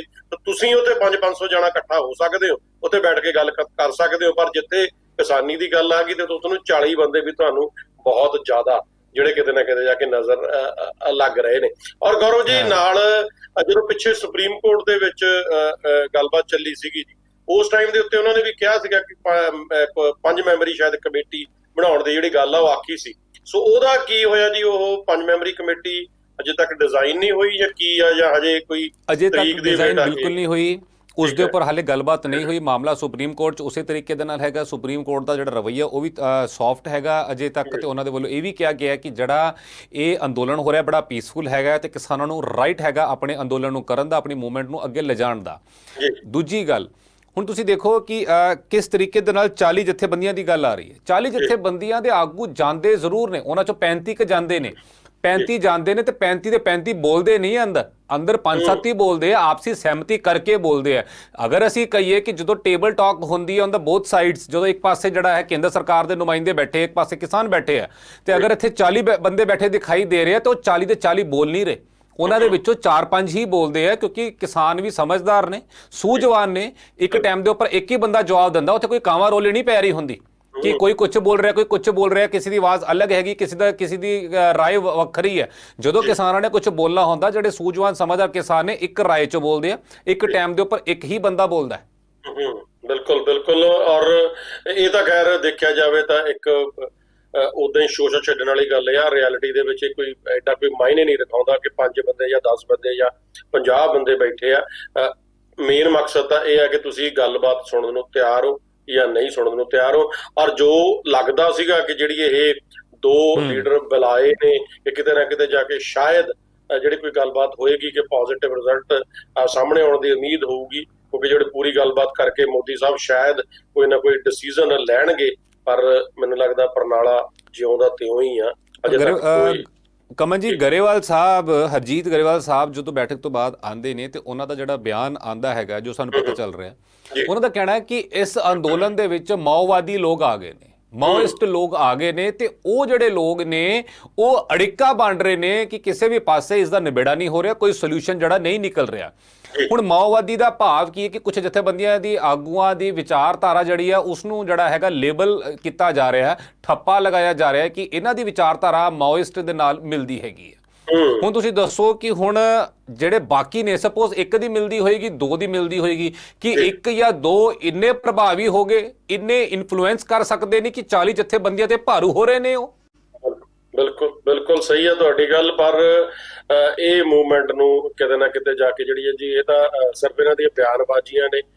ਬਿਆਨਬਾਜ਼ੀਆਂ ਦੇ ਨਾਲ ਲਾ ਲਓ ਜਾਂ ਕਿਸੇ ਵੀ ਹੋਰ ਤਰੀਕੇ ਦੇ ਨਾਲ ਮੂਵਮੈਂਟ ਨੂੰ ਕਿਸੇ ਨਾ ਕਿਸੇ ਤਰ੍ਹਾਂ ਦੇ ਨਾਲ ਕਮਜ਼ੋਰ ਕਰਨ ਦੀਆਂ ਜਿਹੜੀਆਂ ਗੱਲਾਂ ਬਾਤਾਂ ਨੇ ਉਹ ਇਸ ਤੋਂ ਜਿਹੜੀਆਂ ਹੈਗੀਆਂ ਨੇ ਨਜ਼ਰ ਆਉਂਦੀਆਂ ਨੇ। ਔਰ ਨਾਲ ਲੱਗਦਾ ਨਹੀਂ ਕਿ ਜਿਸ ਹਿਸਾਬ ਨਾਲ ਤੁਸੀਂ ਗੱਲ ਕੀਤੀ, ਅਸੀਂ ਐਨਾਲਾਈਜ਼ ਕਰਨ ਦੀ ਕੋਸ਼ਿਸ਼ ਕਰ ਰਹੇ ਹਾਂ ਕਿ ਇਹ ਹਜੇ ਇਸ ਚੀਜ਼ ਦਾ ਰਿਜ਼ਲਟ ਕੋਈ ਇੰਨਾ ਛੇਤੀ ਆਉਣੇ ਵਾਲਾ ਹੈਗਾ। ਸੋ 26 ਜਨਵਰੀ ਤੱਕ ਤਾਂ ਕੁਝ ਨਹੀਂ ਲੱਗਦਾ। ਬਾਕੀ ਦੇਖਦੇ ਹਾਂ ਜੀ ਕਿ ਉਦੋਂ ਤੱਕ ਜਾ ਕੇ ਕੀ ਸਰਕਮਸਟੈਂਸਿਸ ਨੇ ਜਿਹੜੇ ਬਣਦੇ ਨੇ, ਕਿਉਂਕਿ ਅੰਨਾ ਹਜ਼ਾਰੇ ਹੋਣੀ ਵੀ ਹਜੇ ਵੇਟ ਕਰ ਰਹੇ ਨੇ ਜਨਵਰੀ ਦੀ। ਸੋ ਦੇਖਦੇ ਹਾਂ, ਕਿਉਂਕਿ ਉਹ ਫਰਵਰੀ ਤੱਕ, ਕਿਉਂਕਿ ਇੱਕ ਬਹੁਤ ਲੰਮਾ ਪਾਇਆ ਜਾ ਰਿਹਾ ਜੀ ਇਸ ਚੀਜ਼ ਨੂੰ। ਚਾਹੇ ਹੁਣ ਇਹ ਸਾਰੇ ਕਿਸ ਹਿਸਾਬ ਨਾਲ ਸਾਜ਼ਿਸ਼ ਆ, ਕੀ ਹੈਗੀ ਆ, ਲਿੰਗਰ ਔਨ ਕਿਉਂ ਕੀਤਾ ਜਾ ਰਿਹਾ, ਉਹਦੇ ਪਿੱਛੇ ਰੀਜ਼ਨਸ ਕੀ ਨੇ, ਉਹ ਗਵਰਨਮੈਂਟ ਨੂੰ ਜ਼ਿਆਦਾ ਪਤਾ ਹੋਊਗਾ। ਕਿਉਂਕਿ ਅਗਰ ਇਸ ਚੀਜ਼ ਦਾ ਸੋਲੂਸ਼ਨ ਕੱਢਣਾ ਹੁੰਦਾ ਤਾਂ ਹੁਣ ਨੂੰ ਕਦੋਂ ਦਾ ਨਿਕਲ ਜਾਂਦਾ, ਕਿਉਂਕਿ ਇੱਕੋ ਹੀ ਰਾਗ ਅਲਾਪਿਆ ਜਾ ਰਿਹਾ, ਇੱਕੋ ਹੀ ਰਾਗ ਅਲਾਪਿਆ ਜਾ ਰਿਹਾ। ਨਹੀਂ ਜੀ ਇਹ ਕਾਨੂੰਨ ਬੜੇ ਸਹੀ ਨੇ, ਨਹੀਂ ਜੀ ਇਹ ਕਾਨੂੰਨ ਬੜੇ ਸਹੀ ਨੇ। ਕਮਲ ਜੀ, ਨਾਲੇ ਅੱਜ ਭਾਰਤੀ ਕਿਸਾਨ ਯੂਨੀਅਨ ਉਗਰਾਹਾਂ ਦੇ ਜਿਹੜੇ ਸਰਪ੍ਰਸਤ ਨੇ, ਉਗਰਾਹਾਂ ਸਾਹਿਬ, ਉਹਨਾਂ ਦੇ ਜਦੋਂ ਉਹਨਾਂ ਦੀ ਤਕਰੀਰ ਹੋਈ ਤੇ ਉਹਨਾਂ ਦਾ ਕਹਿਣਾ ਸੀਗਾ ਕਿ ਇਸ ਵੇਲੇ ਮਾਹੌਲ ਅਜਿਹਾ ਹੈ, ਜੋ ਸਥਿਤੀ ਬਣੀ ਹੋਈ ਹੈ ਕੇਂਦਰ ਸਰਕਾਰ ਦੇ ਨਾਲ ਟਕਰਾਅ ਵਾਲੀ ਬਣੀ ਹੋਈ ਹੈ, ਸਿੰਘ ਫਸੇ ਹੋਏ ਨੇ। ਲਿਹਾਜ਼ਾ ਇਸ ਅੰਦੋਲਨ ਨੂੰ ਅਸੀਂ ਇਹ ਮੰਨ ਕੇ ਚੱਲ ਸਕਦੇ ਹਾਂ, ਜੋ ਅਸੀਂ ਉਹਨਾਂ ਨੂੰ ਸੁਣਿਆ, ਕਿ ਇਹ ਅੰਦੋਲਨ ਹਾਲੇ ਲੰਬਾ ਖਿੱਚੇਗਾ। ਦੇਖੋ, ਦੁਸ਼ਹਿਰਾ, ਦੀਵਾਲੀ, ਕ੍ਰਿਸਮਸ, ਨਵਾਂ ਸਾਲ ਤਾਂ ਇੱਥੇ ਲੰਘ ਗਿਆ, ਹੁਣ ਆ ਗਈ ਅੱਗੇ ਲੋਹੜੀ, ਫਿਰ ਆ ਗਈ 26 ਜਨਵਰੀ, ਤੇ ਉਸ ਤੋਂ ਬਾਅਦ ਦੀ ਬਾਕੀ ਵੀ ਤਿਉਹਾਰ ਹੈ। ਉਹਨਾਂ ਦਾ ਇਹੀ ਕਹਿਣਾ ਕਿ ਜਿਸ ਤਰੀਕੇ ਦਾ ਰਵੱਈਆ ਜਾਂ ਕਹੀਏ ਅੜੀਅਲ ਰਵੱਈਆ ਸਰਕਾਰ ਦਾ ਹੈਗਾ, ਉਸ ਨੂੰ ਵੇਖਦਿਆਂ ਹੋਇਆਂ ਇੰਜ ਜਾਪਦਾ ਹੈ ਕਿ ਇਹ ਜਿਹੜਾ ਸੰਘਰਸ਼ ਲੰਬਾ ਚੱਲੇਗਾ। ਲਿਹਾਜ਼ਾ ਲੋਕ ਜਿਹੜੇ ਨੇ ਉਹ ਤਗੜੇ ਰਹਿਣ, ਕਿਉਂਕਿ ਸਰਕਾਰ ਮੰਨਦੀ ਹੋਈ ਦਿਖਾਈ ਨਹੀਂ ਦਿੰਦੀ। ਕਿਸਾਨ ਜਥੇਬੰਦੀਆਂ ਦੇ ਆਗੂ ਜਿਹੜੇ ਨੇ ਉਹ ਇਸ ਚੀਜ਼ ਨੂੰ ਐਕਸਪਲੋਰ ਕਰ ਰਹੇ ਹੈ, ਇਸ ਚੀਜ਼ ਨੂੰ ਸਮਝਣ ਦੀ ਕੋਸ਼ਿਸ਼ ਕਰ ਰਹੇ ਹੈ ਕਿ ਅਗਰ ਇਹ ਜਿਹੜਾ ਸੰਘਰਸ਼ ਹੈ ਹੋਰ ਲੰਮਾ ਜਾਂਦਾ ਹੈ ਤੇ ਕਿਸ ਤਰੀਕੇ ਦੇ ਨਾਲ ਇਸ ਨੂੰ ਅੱਗੇ ਲੈ ਜਾਣਾ ਹੈਗਾ, ਤੇ ਦੂਜੇ ਪਾਸੇ ਸਰਕਾਰ ਦੇਖ ਰਹੀ ਹੈ ਕਿ ਕਿਸ ਤਰੀਕੇ ਦੇ ਨਾਲ ਇਸ ਨੂੰ ਢਾਲ ਲਾਈ ਜਾ ਸਕੇ। ਬਿਲਕੁਲ। ਔਰ ਵੱਖੋ ਵੱਖਰੇ ਬਿਆਨ ਵੱਖੋ ਵੱਖਰੇ ਪੋਲੀਟੀਸ਼ੀਅਨਸ ਦੁਆਰਾ ਵੀ ਦਿੱਤੇ ਜਾਂਦੇ ਨੇ, ਜਿਹੜੇ ਆਪਣੇ ਸਟਾਰਸ ਨੇ ਉਹਨਾਂ ਵੱਲੋਂ ਵੀ ਦਿੱਤੇ ਜਾਂਦੇ ਨੇ, ਜਿਹੜੇ ਐਕਟਰਸ ਨੇ ਉਹਨਾਂ ਵੱਲੋਂ ਵੀ ਦਿੱਤੇ ਜਾਂਦੇ ਨੇ। ਕੰਗਣਾ ਰਣੌਤ ਉਹਨਾਂ ਦਾ ਵੀ ਬੜਾ ਚੱਲਿਆ, ਉਹਦੇ ਉੱਤੇ ਪਰ ਚੱਲ ਕੇ ਵੀ ਆਪਾਂ ਅੱਗੇ ਗੱਲਬਾਤ ਕਰਦੇ ਹਾਂ। ਦਲਜੀਤ ਉਹਨਾਂ ਦੇ ਨਾਲ ਹਜੇ ਵੀ ਉਹਨਾਂ ਦੇ ਜਿਹੜੀ ਸ਼ਬਦੀ ਵਾਰ ਨੇ ਆਪਸ ਦੇ ਵਿੱਚ ਚੱਲਦੇ ਨੇ। ਸੋ ਬੜੀਆਂ ਪਿਕਚਰਸ ਜਿਹੜੀਆਂ ਪਾਈਆਂ ਹੇਮਾ ਮਾਲਿਨੀ ਉਹਨਾਂ ਨੇ ਵੀ ਖੇਤਾਂ ਦੇ ਵਿੱਚ ਖੜਾ ਕੇ, ਔਰ ਲੋਕਾਂ ਨੇ ਹਜ਼ਾਰਾਂ ਲੱਖਾਂ ਲੋਕਾਂ ਨੇ ਉਹ ਲਾਈਕ ਵੀ ਕੀਤੀਆਂ, ਸ਼ੇਅਰ ਵੀ ਕੀਤੀਆਂ। ਧਰਮਿੰਦਰ ਉਹਨਾਂ ਦੀ ਗੱਲ ਕਰ ਲਈਏ, ਉਹਨਾਂ ਨੇ ਪੰਜਾਬੀ ਦੇ ਉੱਤੇ ਬੜੀਆਂ ਜਿਹੜੀਆਂ ਪਿਕਚਰਸ ਨੇ ਉਹ ਬਣਾਈਆਂ, ਜੱਟਾਂ ਦੇ ਉੱਪਰ ਬੜੀਆਂ ਪਿਕਚਰਸ ਬਣਾਈਆਂ। ਸਨੀ ਦਿਓਲ ਦੀ ਗੱਲ ਕਰ ਲਈਏ। ਸੋ ਰਾਈਟ ਨਾਓ ਸਾਰਿਆਂ ਦੇ ਜਿਹੜੇ ਬਿਆਨ ਨੇ ਜੀ ਅਲੱਗ-ਅਲੱਗ ਆ ਰਹੇ ਨੇ। ਅਗਰ ਟੱਬਰ ਦੇ ਵਿੱਚ ਇਹ ਸਹਿਮਤੀ ਨਹੀਂ ਬਣ ਰਹੀ, ਸੋ ਕੀ ਆਪਾਂ ਉਮੀਦ ਕਰਾਂਗੇ ਕਿ ਇਹ ਲੋਕ ਕਿਸਾਨੀ ਦੇ ਨਾਲ ਖੜ ਜਾਣਗੇ? ਤਾਂ ਕੀ ਕਹਿਣਾ ਹੇਮਾ ਮਾਲਿਨੀ ਉਹਨਾਂ ਦਾ? ਹੇਮਾ ਮਾਲਿਨੀ, ਜਿਹਨੂੰ ਕਿ ਭਾਰਤ ਦੇ ਵਿੱਚ ਜਾਂ ਵਰਲਡ ਵਾਈਡ ਉਹ ਡ੍ਰੀਮ ਗਰਲ ਦੇ ਨਾਂ ਤੋਂ ਜਾਣੇ ਜਾਂਦੇ ਆ। ਤੁਸੀਂ ਦੇਖੋ ਹੁਣ ਡ੍ਰੀਮ ਗਰਲ ਜਿਹੜੇ ਨੇ ਹੇਮਾ ਮਾਲਿਨੀ, ਮਥੁਰਾ ਤੋਂ ਭਾਰਤੀ ਜਨਤਾ ਪਾਰਟੀ ਦੇ ਉਹ MP ਨੇ। ਉਹਨਾਂ ਦਾ ਬਿਆਨ ਆਂਦਾ ਹੈ ਕਿ ਜਿਹੜੇ 3 ਖੇਤੀ ਕਾਨੂੰਨ ਬਣੇ ਬਹੁਤ ਵਧੀਆ ਨੇ, ਪ੍ਰਧਾਨ ਮੰਤਰੀ ਮੋਦੀ ਦੀ ਅਗਵਾਈ ਦੇ ਵਿੱਚ ਸਰਕਾਰ ਬਹੁਤ ਵਧੀਆ ਚੱਲ ਰਹੀ ਹੈ ਤੇ ਕਿਸਾਨਾਂ ਦਾ ਭਲਾ ਕਰ ਰਹੀ ਹੈ। ਉਹਨਾਂ ਦੇ ਖੇਤਰ ਯਾਨੀ ਮਥੁਰਾ ਦੇ ਇਲਾਕੇ ਦੇ ਵਿੱਚ ਜਿੰਨੇ ਵੀ ਕਿਸਾਨ ਆ ਬਹੁਤ ਖੁਸ਼ਹਾਲ ਸਮਰਿੱਧ ਨੇ, ਬਹੁਤ ਵਧੀਆ ਜ਼ਿੰਦਗੀ ਜੀ ਰਹੇ ਨੇ ਤੇ ਉਹ ਜਿਹੜਾ ਹੈ ਮੋਦੀ ਸਾਹਿਬ ਦਾ ਧੰਨਵਾਦ ਕਰਦੇ ਆ। ਇਹ ਹੇਮਾ ਮਾਲਿਨੀ ਦਾ ਬਿਆਨ ਆਇਆ ਤੇ ਦੂਜੇ ਪਾਸੇ ਉਹਨਾਂ ਨੇ ਕਿਹਾ ਕਿ ਜਿਹੜੇ ਕਿਸਾਨ ਜਥੇਬੰਦੀਆਂ ਜਿਹੜੇ ਇਹ ਵਿਰੋਧ ਕਰ ਰਹੀਆਂ ਨੇ ਉਹਨਾਂ ਨੂੰ ਜਿਹੜਾ ਵਿਰੋਧ ਛੱਡ ਦੇਣਾ ਚਾਹੀਦਾ ਹੈ ਤੇ ਜ਼ਿੱਦ ਛੱਡ ਦੇਣੀ ਚਾਹੀਦੀ ਹੈ। ਦੇਖੋ ਇਹ ਹੋ ਗਿਆ ਇੱਕ ਪਾਰਟ ਹੇਮਾ ਮਾਲਿਨੀ ਦਾ। ਹੁਣ ਸਾਰੇ ਜਾਣਦੇ ਨੇ ਧਰਮਿੰਦਰ ਦੀ ਉਹ ਪਤਨੀ ਹੈ। ਧਰਮਿੰਦਰ ਸਾਹਿਬ ਦਾ ਬਿਆਨ ਆਇਆ, ਬਹੁਤ ਦੁਖੀ ਦਿਖਾਈ ਦਿੱਤੇ ਆਪਣੇ ਜਿਹੜੇ ਹੈ ਪੰਜਾਬੀ ਵੀਰਾਂ ਨੂੰ, ਕਿਸਾਨਾਂ ਨੂੰ ਜੋ ਸੜਕਾਂ ਤੇ ਬੈਠੇ, ਬਹੁਤ ਉਦਾਸ ਚਿਹਰੇ ਦੀ ਉਹਨਾਂ ਦੀ ਫੋਟੋਗ੍ਰਾਫ ਵੀ ਆਈ ਸੀ ਥੋੜੇ ਦਿਨ ਪਹਿਲੇ ਆਪਾਂ ਦੇਖੀ। ਉਸ ਤੋਂ ਬਾਅਦ ਉਹਨਾਂ ਨੇ ਬਿਆਨ ਵੀ ਦਿੱਤਾ ਕਿ ਇਹ ਮਤਲਬ ਕਿ ਗਲਤ ਹੋ ਰਿਹਾ ਹੈਗਾ, ਇਹ ਨਹੀਂ ਹੋਣਾ ਚਾਹੀਦਾ, ਨਿਬੇੜਾ ਛੇਤੀ ਹੋਣਾ ਚਾਹੀਦਾ। ਹੁਣ ਹੈੱਡ ਆਫ ਦਾ ਫੈਮਿਲੀ ਦਾ ਧਰਮਿੰਦਰ ਹੀ ਨੇ ਉਸ ਪਰਿਵਾਰ ਦੇ ਵਿੱਚ। ਹੇਮਾ ਮਾਲਿਨੀ ਉਹਨਾਂ ਦੇ ਪਤਨੀ ਨੇ, ਧਰਮ ਪਤਨੀ ਨੇ, ਉਹ ਕਹਿੰਦੇ ਨੇ ਕਿ ਮੋਦੀ ਸਾਹਿਬ ਠੀਕ ਕਹਿ ਰਹੇ ਨੇ। ਦੂਜੇ ਪਾਸੇ ਧਰਮਿੰਦਰ ਸਾਹਿਬ ਦਾ ਵੱਡਾ ਪੁੱਤਰ ਜਿਹੜਾ ਸਨੀ ਦਿਓਲ ਹੈਗਾ, ਹੁਣ ਸਨੀ ਦਿਓਲ ਜਿਹੜਾ ਹੈਗਾ ਵੈਸੇ ਫਿਲਮਾਂ 'ਚ ਤਾਂ ਬਹੁਤ ਵਧੀਆ ਕੰਮ ਕਰਦੇ ਦਿਖਾਈ ਦਿੱਤੇ ਹੁਣ ਤੱਕ, ਪੰਜਾਬੀਅਤ ਦੀ ਗੱਲ ਕੀਤੀ ਉਹਨਾਂ ਨੇ ਤੇ ਪੰਜਾਬ ਦਾ ਪੁੱਤਰ 2.5 ਕਿਲੋ ਵਾਲਾ ਹੱਥ ਹੈ ਤੇ ਆਹ ਸਾਰੀ ਚੀਜ਼ਾਂ ਚੱਲ ਗਈਆਂ, ਲੋਕਾਂ ਨੇ ਵੋਟਾਂ ਵੀ ਪਾਤੀਆਂ, ਗੁਰਦਾਸਪੁਰ ਤੋਂ ਜਿਤਾ ਵੀ ਦਿੱਤਾ। ਹੁਣ ਜਦੋਂ ਲੋੜ ਸੀਗੀ ਪੰਜਾਬੀਆਂ ਦੇ ਇਸ ਮਸਲੇ 'ਚ ਉਹਨਾਂ ਨਾਲ ਖੜੇ ਹੋਣ ਦੀ ਤੇ ਉਹਨਾਂ ਨੇ ਜਿਹੜਾ ਹੈ ਕੇਂਦਰ ਸਰਕਾਰ ਦੀ ਜਿਹੜੀ ਹੈ ਬੋਲੀ ਉਹਨਾਂ ਨੇ ਕਿਹਾ ਕਾਨੂੰਨ ਬਹੁਤ ਵਧੀਆ ਨੇ। ਹੁਣ ਇੱਕ ਪਾਸੇ ਧਰਮਿੰਦਰ ਨੇ ਜਿਹੜੇ ਹੈੱਡ ਆਫ ਦਾ ਫੈਮਿਲੀ ਉਹ ਕਹਿ ਰਹੇ ਨੇ ਗਲਤ ਹੋ ਰਿਹਾ ਤੇ ਇਹ ਨਹੀਂ ਹੋਣਾ ਚਾਹੀਦਾ। ਦੂਜੇ ਪਾਸੇ ਉਹਨਾਂ ਦੇ ਖੁਦ ਦੇ ਪੁੱਤਰ ਨੇ ਜਿਹੜੇ ਕਿ ਹੁਣ ਸੱਤਾ ਦੇ ਵਿੱਚ ਨੇ ਤੇ ਉਹਨਾਂ ਦਾ ਕਹਿਣਾ ਕਾਨੂੰਨ ਬਹੁਤ ਵਧੀਆ। ਹੇਮਾ ਮਾਲਿਨੀ ਖੁਦ MP ਨੇ, ਉਹ ਵੀ ਕਹਿ ਰਹੇ ਨੇ ਬਹੁਤ ਵਧੀਆ। ਹੁਣ ਇਹ ਆਊਟ ਆਫ ਕੰਪਲਸ਼ਨ ਹੈ ਕਿ ਮਜਬੂਰੀ ਵਸ਼ ਬੋਲਦੇ ਪਏ ਆ, ਇਹ ਉਹੀ ਜਾਣਦੇ ਆ, ਪਰ ਲੋਕ ਇਸ ਚੀਜ਼ ਨੂੰ ਲੈ ਕੇ ਜ਼ਰੂਰ ਜਾਣਨਾ ਚਾਹੁੰਦੇ ਆ ਕਿ ਆਖਿਰ ਹੋ ਕੀ ਰਿਹਾ। ਬਿਲਕੁਲ ਇਹਨਾਂ ਦੀ ਆਪਸ ਦੇ ਵਿੱਚ ਅਗਰ ਪਹਿਲੀ ਗੱਲ ਦੋਏ ਪਾਰਟ ਨੇ ਜੀ, ਜਾਂ ਤਾਂ ਡਰਾਮੇਬਾਜ਼ੀ ਆ ਜਿਹੜੀ ਪੋਲਿਟਿਕਸ ਆ ਹੁਣ ਤੱਕ ਇਹਨਾਂ ਨੇ ਲੋਕਾਂ ਦੇ ਨਾਲ ਖੇਡੀ ਆ ਤੇ ਹੁਣ ਵੀ ਖੇਡ ਰਹੇ ਨੇ, ਜਾਂ ਆਪਸ ਦੇ ਵਿੱਚ ਬਣਦੀ ਨਹੀਂ, ਕਿਉਂਕਿ ਤਿੰਨਾਂ ਜਣਿਆਂ ਦੇ ਅਗਰ ਵੱਖੋ ਵੱਖਰੇ ਬਿਆਨ ਆ ਰਹੇ ਨੇ ਸੋ ਆਪਾਂ ਉਸ ਨੂੰ ਸੋਚ ਸਕਦੇ ਹਾਂ, ਪਰ ਸੋਚਣਾ ਲੋਕਾਂ ਨੂੰ ਪੈਣਾ ਜੀ ਇਹਦੇ ਬਾਰੇ। ਜਿਸ ਤਰ੍ਹਾਂ ਤੁਸੀਂ ਗੱਲ ਕੀਤੀ ਆ ਕਿ ਵੋਟਾਂ ਪਾਤੀਆਂ, ਚਾਹੇ ਉਹ ਕਿਸ ਵਜ੍ਹਾ ਕਰਕੇ ਪਾਤੀਆਂ, ਚਾਹੇ ਪਪੂਲੈਰਿਟੀ ਹੋਣ ਕਰਕੇ ਪਾਤੀਆਂ, ਚਾਹੇ ਲੋਕਾਂ ਨੂੰ ਆਸ ਸੀਗੀ ਇਹਨਾਂ ਦੇ ਉੱਤੋਂ ਕਿ ਅਗਰ ਇਹ ਰਿਐਲਿਟੀ ਦੇ ਵਿੱਚ ਵੀ ਹੋ ਸਕਦਾ ਫਿਲਮਾਂ ਵਰਗੇ ਹੋਣ। ਜਿਸ ਤਰ੍ਹਾਂ ਪਿਕਚਰਾਂ ਦੀ ਗੱਲ ਕਰੀਏ, ਪਿਕਚਰਾਂ ਦੇ ਵਿੱਚ ਤਾਂ ਬੜਾ ਕੁਝ ਦਿਖਾਉਂਦੇ ਨੇ ਲੋਕ, ਪਰ ਅਸਲ ਦੇ ਵਿੱਚ ਜਿਹੜੀ ਰਿਐਲਿਟੀ ਆ ਹੋ ਰਹੀ ਆ ਉਹ ਕਈ ਵਾਰ ਅਸੀਂ ਲੋਕ ਇਹ ਸਮਝ ਲੈਂਦੇ ਆ ਕਿ ਜੋ ਕੁਝ ਪਰਦੇ ਦੇ ਉੱਤੇ ਦਿਖਾਇਆ ਜਾਂਦਾ ਸ਼ਾਇਦ ਉਹ ਰਿਐਲਿਟੀ ਦੇ ਵਿੱਚ ਹੋਊਗਾ, ਪਰ ਰਿਐਲਿਟੀ ਦੇ ਵਿੱਚ ਉਹ ਕੁਝ ਨਹੀਂ ਹੁੰਦਾ। ਸੋ ਇਹ ਤਾਂ ਆਉਣ ਵਾਲਾ ਹੁਣ ਸਮਾਂ ਲੋਕ ਦੱਸ ਦੇਣਗੇ ਕਿ ਜੋ ਕੁਝ ਜਦੋਂ ਤੁਸੀਂ 2.5 ਕਿਲੋ ਦੇ ਹੱਥ ਦੀ ਗੱਲ ਕੀਤੀ ਆ, ਕਿਸਾਨਾਂ ਦੇ ਹੱਕਾਂ ਦੀ ਗੱਲ ਫਿਲਮਾਂ ਦੇ ਵਿੱਚ ਜਿਹੜੀ ਹੁੰਦੀ ਰਹੀ ਆ ਪਰ ਰਿਐਲਿਟੀ ਦੇ ਵਿੱਚ ਨਹੀਂ ਹੋਈ। ਸੋ ਆਉਣ ਵਾਲਾ ਸਮਾਂ ਜਿਹੜਾ ਜੀ ਉਹ ਕਿਤੇ ਦੱਸੂਗਾ। ਪਰ ਇੱਥੇ ਥੋੜਾ ਜਿਹਾ ਜ਼ਿਕਰ ਕਰਨਾ ਹੰਸਰਾਜ ਹੰਸ ਦਾ ਜ਼ਰੂਰ ਬਣਦਾ, ਕਿਉਂਕਿ ਮੈਂ ਚਾਹੁੰਦਾ ਨਹੀਂ ਸੀ ਗੱਲ ਕਰਨੀ, ਪਰ ਉਹਨਾਂ ਦੇ ਹਾਸੋਹੀਣੇ ਬਿਆਨ, ਹਰ ਰੋਜ਼ ਨਵੀਆਂ ਤੋਂ ਨਵੀਆਂ ਗੱਲਾਂ, ਹਰ ਉਹ ਜਿਹੜੇ ਇਸ ਲੈਵਲ ਤੱਕ ਲੋਕ ਨੇ ਜਿਹੜੇ ਉਹ ਇਹ ਕਹਿ ਦਿੰਦੇ ਨੇ ਕਿ ਜੇ ਅਸੀਂ ਇੱਕ ਵਾਰ ਜਿੱਤ ਕੇ ਸਾਡਾ ਤਾਂ ਕੰਮ ਹੀ ਇੱਕ ਵਾਰ MP ਬਣਨਾ ਸੀ, ਹੁਣ ਅਸੀਂ ਚੁੱਪ ਬੈਠੇ ਹਾਂ। ਸੋ ਇਹਨਾਂ ਲੋਕਾਂ ਦਾ ਕੀ ਮਤਲਬ ਹੋਣਾ ਚਾਹੀਦਾ ਹਸ਼ਰ, ਸੋ ਇਹਨਾਂ ਲੋਕਾਂ ਨੂੰ ਤਾਂ ਬਿਲਕੁਲ ਸਾਫ਼ ਕਰ ਦੇਣਾ ਚਾਹੀਦਾ, ਚਾਹੇ ਉਹ ਗਾਇਕੀ ਦਾ ਖੇਤਰ ਆ, ਚਾਹੇ ਉਹ ਪੋਲੀਟੀਕਲੀ ਖੇਤਰ ਆ। ਹੰਸਰਾਜ ਹੰਸ ਤੁਸੀਂ ਜਾਣਦੇ ਹੋ ਉਹਨਾਂ ਨੇ ਕਿੰਨੀਆਂ ਪਾਰਟੀਆਂ ਚੇਂਜ ਕੀਤੀਆਂ, ਤੁਹਾਨੂੰ ਵੀ ਪਤਾ, ਕਿਸੇ ਇੱਕ ਪਾਰਟੀ ਦੇ ਹੋਈ ਨਹੀਂ, ਵੱਖ-ਵੱਖ ਪਾਰਟੀਆਂ ਉਹਨਾਂ ਨੇ ਬਦਲ ਲਿੱਤੀਆਂ ਤੇ ਉਹਨਾਂ ਦਾ ਕਿਤੇ ਨਾ ਕਿਤੇ ਜਿਹੜਾ ਕਹਿ ਸਕਦੇ ਆ ਉਹਨਾਂ ਦਾ ਜਿਹੜੀ ਸਾਂਝ ਸੀ ਕਿਸੇ ਇੱਕ ਪਾਰਟੀ ਨਾਲ ਰਹੀ ਨਹੀਂ। ਹਾਰ ਕੇ ਹੁਣ BJP ਦੇ ਵਿੱਚ ਆਏ ਤੇ BJP ਤੋਂ ਵੀ ਟਿਕਟ ਜਿਹੜੀ ਹੈ ਉਹ ਦਿੱਲੀ ਦੇ ਉਸ ਇਲਾਕੇ ਤੋਂ ਉਹਨਾਂ ਨੂੰ ਮਿਲੀ ਹੈ ਜਿੱਥੇ ਸੰਘਰਸ਼ ਚੱਲਦਾ ਪਿਆ। ਤੁਸੀਂ ਦੇਖੋ ਜਿੱਥੇ ਸੰਘਰਸ਼ ਚੱਲ ਰਿਹਾ ਕੁੰਡਲੀ ਬਾਰਡਰ ਤੋਂ ਉਸੇ ਪਾਸੇ ਦਿੱਲੀ ਤੋਂ ਉਹ MP ਨੇ ਤੇ ਉੱਥੇ ਸਾਰਾ ਇਹ ਜਿਹੜਾ ਹੈਗਾ ਮੂਵਮੈਂਟ ਚੱਲਦੀ ਪਈ ਆ।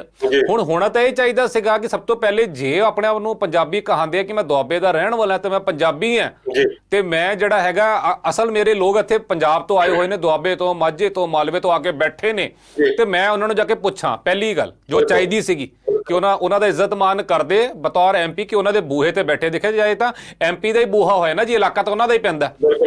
ਉਸ ਥਾਂ ਤੋਂ ਉਹ MP ਨੇ ਉਹਨਾਂ ਨੇ ਅੱਜ ਤੱਕ ਜਾ ਕੇ ਉੱਥੇ ਉਹਨਾਂ ਨੇ ਕਿਸਾਨਾਂ ਦੀ ਸਾਰ ਨਹੀਂ ਲਈ, ਗੱਲਬਾਤ ਨਹੀਂ ਕੀਤੀ। ਦੂਜੇ ਪਾਸੇ ਉਹ ਜਿਹੜਾ ਹੈ ਕੇਂਦਰ ਸਰਕਾਰ ਦਾ ਪੱਖ ਪੂਰਦੇ ਹੋਏ ਦਿਖਾਈ ਦੇ ਰਹੇ ਕਿ ਕਿਸਾਨ ਜਿਹੜੇ ਨੇ ਉਹ ਸਮਝਦਾਰ ਨਹੀਂ ਹੈਗੇ, ਮਤਲਬ ਕਿਸਾਨਾਂ ਨੂੰ ਸਮਝ ਨਹੀਂ ਪੈ ਰਹੀ ਬਿੱਲਾਂ ਦੀ, ਜਿਹੜੇ ਬਹੁਤ ਦੂਰ ਦ੍ਰਿਸ਼ਟੀ ਦੇ ਨਾਲ ਬਣਾਏ ਗਏ ਕਾਨੂੰਨ ਨੇ। ਮਤਲਬ ਕਿ ਹੁਣ ਉਹ ਕੋਈ ਸਮਝਾਏ ਕਿ ਕਿਹੜੀ ਕੁ ਦੂਰ ਦ੍ਰਿਸ਼ਟੀ ਹੈਗੀ ਜਿਹੜੇ ਕਿਸਾਨ ਸਾਡੇ ਸਮਝ ਨਹੀਂ ਪਾ ਰਹੇ, ਜਿਹੜੇ ਕਿ ਸਿਰਫ ਸਰਕਾਰ ਹੀ ਸਮਝ ਪਾ ਰਹੀ ਹੈ ਜਾਂ ਤੁਸੀਂ ਸਮਝ ਪਾ ਰਹੇ ਹੋ, ਜਾਂ ਉਹਨਾਂ ਨੇ ਤੁਹਾਨੂੰ ਵਿਸ਼ੇਸ਼ ਕਲਾਸਾਂ ਲਗਾ ਕੇ ਸਮਝਾਤਾ ਕਿ ਜਿਹੜੀ ਤੁਸੀਂ ਸਮਝ ਰਹੇ ਹੋ ਜਾਂ ਤੁਸੀਂ ਆ ਕੇ ਸਮਝਾ ਦਿਓ। ਇੱਕ ਤਾਂ ਇਹ ਪਾਰਟ ਹੋ ਗਿਆ। ਦੂਜਾ ਜਿਹੜਾ ਹੈ ਅੱਜ ਦੇ ਸਮੇਂ ਦੇ ਵਿੱਚ ਕਿਸਾਨ ਜਥੇਬੰਦੀਆਂ ਜੋ ਸਮਝਦੀਆਂ ਨੇ, ਚਾਹੀਦਾ ਤਾਂ ਇਹ ਸੀਗਾ ਬਤੌਰ ਪੰਜਾਬੀ ਕਿ ਉਹਨਾਂ ਨੂੰ ਇਮੀਡੀਏਟਲੀ ਰਿਜ਼ਾਈਨ ਕਰਨਾ ਚਾਹੀਦਾ ਸੀਗਾ MP ਹੋਣ ਦੇ ਨਾਤੇ, ਕਿ ਅਗਰ ਇਹ ਮੇਰੇ ਲੋਕਾਂ ਦੇ ਨਾਲ ਗਲਤ ਹੋ ਰਿਹਾ ਤੇ ਮੈਂ ਉੱਥੇ ਨਹੀਂ ਰਹਿ ਸਕਦਾ। ਤੇ ਇਹ ਉਹਨਾਂ ਨੂੰ ਕਰਨਾ ਚਾਹੀਦਾ ਸੀਗਾ, ਪਰ ਉਹਨਾਂ ਨੇ ਉਹ ਵੀ ਨਹੀਂ ਕੀਤਾ। ਤੇ ਬਿਆਨ ਤੁਸੀਂ ਸੁਣੇ ਹੀ ਹੈ ਤੇ ਲੋਕ ਵੀ ਸੁਣਦੇ ਨੇ, ਕਿੰਨੇ ਹਾਸੋ ਹੀਣੇ ਹੁੰਦੇ ਨੇ ਜਿਨ੍ਹਾਂ ਦਾ ਕੋਈ ਸਿਰ ਪੈਰ ਨਹੀਂ ਹੁੰਦਾ। ਬਿਲਕੁਲ ਜੀ, ਬਿਆਨ ਤਾਂ ਉਹ ਇਹ ਦੇ ਰਹੇ ਨੇ, ਕਹਿੰਦੇ ਜੀ ਜਿਵੇਂ ਤਾਂ ਮੈਂ ਇੱਕ ਵਾਰ MP ਬਣਨਾ ਸੀ ਸੋ ਬਣ ਗਿਆ, ਸੋ ਦੱਸੋ MP ਤੁਹਾਨੂੰ ਬਣਾਉਣੇ ਵਾਲੇ ਕੌਣ ਨੇ?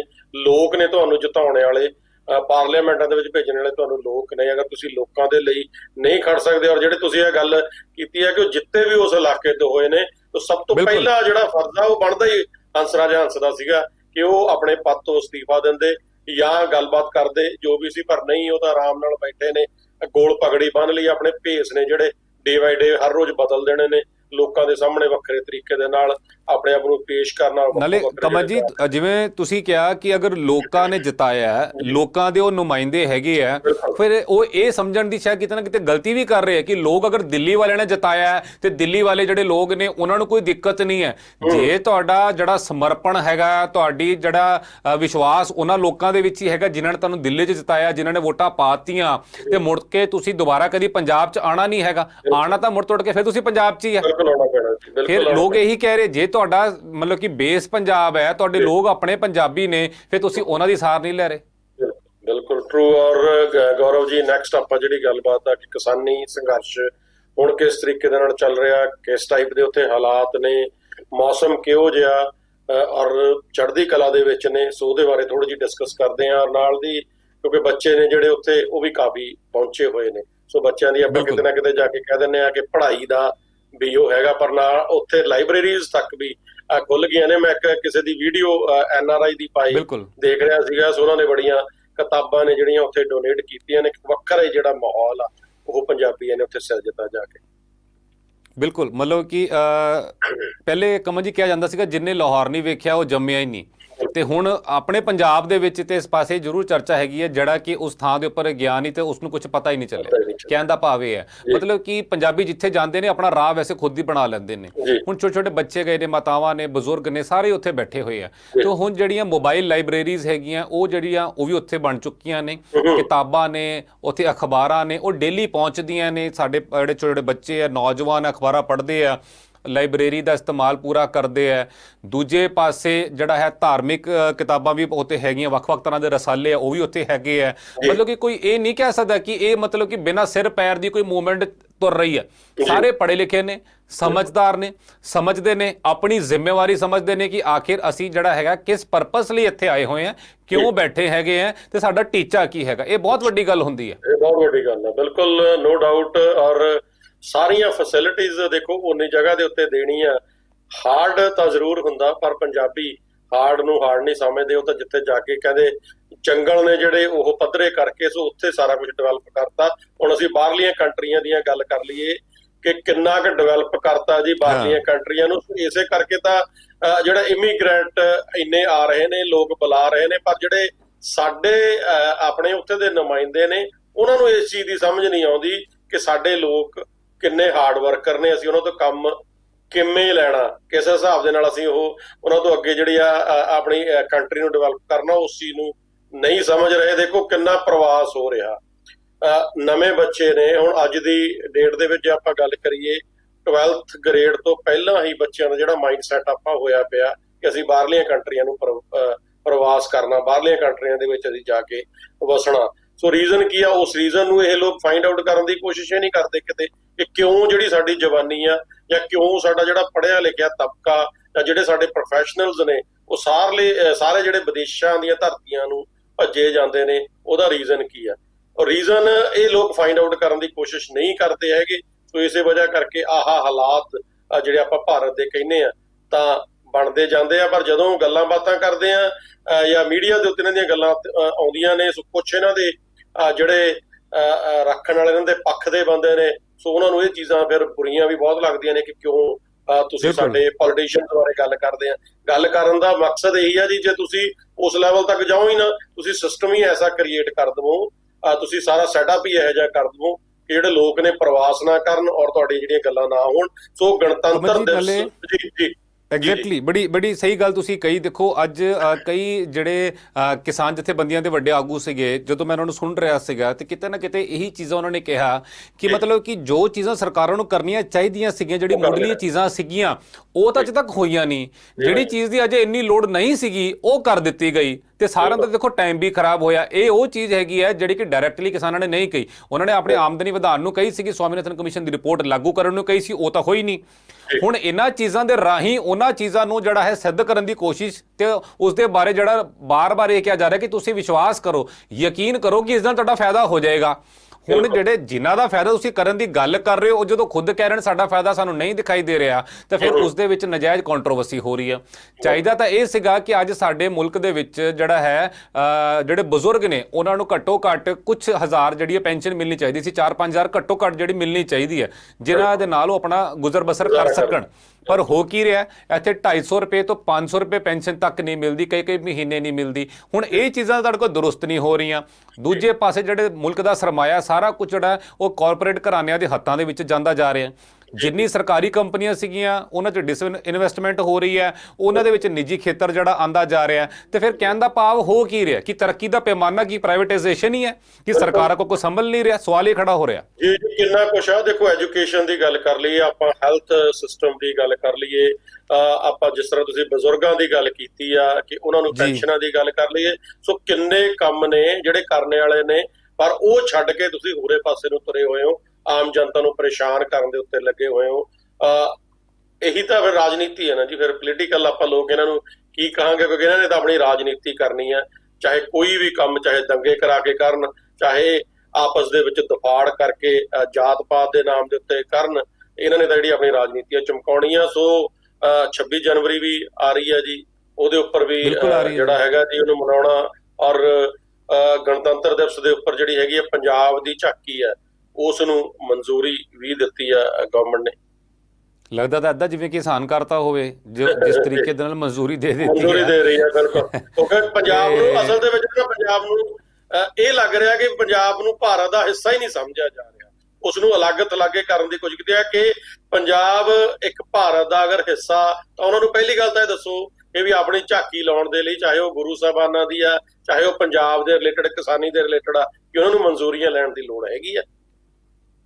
ਦੇਖੋ ਪਤਾ ਨਹੀਂ ਕਿਉਂ, ਮਤਲਬ ਕਿ ਚਲੋ ਮੰਨਦੇ ਆ ਕਿ ਸਕਰੀਨਿੰਗ ਕਮੇਟੀਆਂ ਹੁੰਦੀਆਂ, ਉਹ ਸਕਰੀਨ ਕਰਦੀਆਂ ਕਿ ਮਤਲਬ ਕਿ ਚੀਜ਼ਾਂ ਠੀਕ ਹੋਣੀ ਚਾਹੀਦੀਆਂ, ਮਤਲਬ ਕਿ ਕੁਝ ਗਲਤ ਜਿਹੜਾ ਹੈਗਾ ਉਹਦੇ 'ਚ ਨਹੀਂ ਹੋਣਾ ਚਾਹੀਦਾ। ਕਿਉਂਕਿ ਜਦੋਂ ਕਿਸੇ ਵਿਦੇਸ਼ਾਂ ਤੋਂ ਵੀ ਲੋਕ ਮਹਿਮਾਨ ਆਉਂਦੇ ਆ ਤੇ ਇੱਕ ਇਮੇਜ ਜਾਂਦੀ ਹੈਗੀ ਝਾਂਕੀਆਂ ਦੇ ਰਾਹੀਂ, ਮਤਲਬ ਕਿ ਸੂਬੇ ਨੂੰ ਜਿਹੜਾ ਉਹ ਰਿਪਰੈਜ਼ੈਂਟ ਕਰਦੀਆਂ ਝਾਂਕੀਆਂ, ਤੇ ਇਹ ਠੀਕ ਹੈ ਸਕਰੀਨਿੰਗ ਕਮੇਟੀ ਹੁੰਦੀ ਹੈ। ਪਰ ਹੁਣ ਜਿਹੜਾ ਵੀ ਸੂਬਾ ਹੋਏਗਾ ਉਹ ਇੰਨਾ ਸਮਝਦਾਰ ਤਾਂ ਹੋਏਗਾ, ਉੱਥੇ ਦੀ ਸਰਕਾਰ ਸਮਝਦਾਰ ਹੋਏਗੀ ਕਿ ਜੋ ਚੀਜ਼ ਉਹ ਆਪਣੇ ਸੂਬੇ ਦੇ ਬਾਰੇ ਦਿਖਾਉਣਾ ਚਾਹ ਰਹੀ ਹੈ ਉਸ ਨੂੰ ਚੰਗਾ ਹੀ ਬਣਾਏਗੀ ਤੇ ਦੇਸ਼ ਹਿੱਤ ਨੂੰ ਵੀ ਧਿਆਨ 'ਚ ਰੱਖਦੇ ਬਣਾਏਗੀ।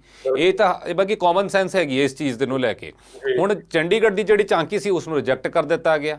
ਹੁਣ ਇਸ ਦੇ ਬਾਰੇ ਕੀ ਕਾਰਨ ਹੈ ਕਿ ਚੰਡੀਗੜ੍ਹ ਸਾਡੀ ਹਾਲਾਂਕਿ ਰਾਜਧਾਨੀ ਪੰਜਾਬ ਦੀ, ਉਸ ਦੀ ਝਾਂਕੀ ਨੂੰ ਰਿਜੈਕਟ ਕਰ ਦਿੱਤਾ ਗਿਆ। ਉਹ ਜਿਹੜਾ ਉਹਨਾਂ ਦਾ ਸੀਗਾ ਮੋਟੋ ਸੀਗਾ ਉਹ ਸੀਗਾ ਪੀਸ ਯਾਨੀ ਸ਼ਾਂਤੀ ਅਤੇ ਬਿਊਟੀ, ਉਹ ਸ਼ਾਂਤੀ ਅਤੇ ਸੁੰਦਰਤਾ ਨੂੰ ਲੈ ਕੇ ਉਹ ਜਿਹੜਾ ਹੈ ਇਸ ਵਾਰ ਉਹਨਾਂ ਨੇ ਝਾਂਕੀ ਭੇਜੀ ਸੀਗੀ, ਪਰ ਉਹ ਰਿਜੈਕਟ ਹੋ ਗਈ। ਸ਼ੁਕਰ ਹੈ ਕਿ ਇਸ ਵਾਰ ਇਹ ਹੋ ਗਏ, ਨਹੀਂ ਤਾਂ ਕਿਤੇ ਨਾ ਕਿਤੇ ਇਹ ਵੀ ਲੱਗਦਾ ਕਿ ਅਗਰ ਪੰਜਾਬ ਦੀ ਝਾਂਕੀ ਰਿਜੈਕਟ ਹੁੰਦੀ ਸਪੋਜ਼, ਤੇ ਇਹ ਵੀ ਇਸ਼ੂ ਬਣਦਾ ਕਿ ਜਾਣਬੁੱਝ ਕੇ ਕੇਂਦਰ ਨੇ ਜਿਹੜਾ ਵਿਤਕਰਾ ਕੀਤਾ ਤੇ ਮਜਬੂਰੀ ਵਸ਼ ਹੀ ਸ਼ਾਇਦ ਇਹਨਾਂ ਨੂੰ ਓਕੇ ਕਰਨਾ ਪਿਆ ਹੋਵੇ, ਭਾਵੇਂ ਸ਼ਾਇਦ ਇਹਨਾਂ ਨੇ ਨਾ ਵੀ ਕਰਨੀ ਹੁੰਦੀ ਪਰ ਮਜਬੂਰੀ ਵਸ਼ ਕੀਤਾ। ਹੁਣ ਇਹ ਪੰਜਾਬ ਸਰਕਾਰ ਜਾਣਦੀ ਹੈ ਕਿ ਥੀਮ ਕਿਹੜੀ ਹੈਗੀ ਹੈ, ਕਿਉਂਕਿ ਕਿਸਾਨੀ ਨੂੰ ਦਿਖਾ ਰਹੇ ਹੈ ਜਾਂ ਕਿਸ ਚੀਜ਼ ਨੂੰ ਲੈ ਕੇ, ਕਿਉਂਕਿ ਪਿਛਲੀ ਵਾਰ ਤਾਂ ਗੁਰੂ ਸਾਹਿਬ ਦਾ 550ਵਾਂ ਪ੍ਰਕਾਸ਼ ਪੁਰਬ ਸੀਗਾ ਤਾਂ ਉਸ ਨੂੰ ਲੈ ਕੇ ਜਿਹੜੀ ਥੀਮ ਸੀਗੀ, ਇਸ ਵਾਰ ਕਿਹੜੀ ਥੀਮ ਦੇ ਉੱਪਰ ਕਰਦੇ ਆ ਪੰਜਾਬ ਸਰਕਾਰ ਨੂੰ ਦੇਖਣਾ ਹੋਣਾ। ਜਿਹੜਾ ਕੀ ਚਾਹੀਦਾ ਕਿ ਇਸ ਵਾਰ ਕਿਸਾਨੀ ਦੀ ਥੀਮ ਹੋਣੀ ਚਾਹੀਦੀ ਹੈ, ਕਿਸਾਨੀ ਦੀ ਥੀਮ ਹੋਣੀ ਚਾਹੀਦੀ ਹੈ। ਬਿਲਕੁਲ ਬਿਲਕੁਲ ਟਰੂ। ਔਰ ਨਾਲ ਹੀ ਜੀ ਜਿਹੜਾ ਹੁਣ ਸ਼ਿਵ ਸੈਨਾ ਦੀ ਇਹ ਵੀ ਕੋਈ ਨਾ ਕੋਈ ਬਿਆਨ ਸ਼ਿਵ ਸੈਨਾ ਦੇ ਆਉਂਦੇ ਰਹਿੰਦੇ ਨੇ। ਸੋ ਸ਼ਿਵ ਸੈਨਾ ਕੀ ਬਿਆਨ ਦੇ ਰਹੀ ਹੈ?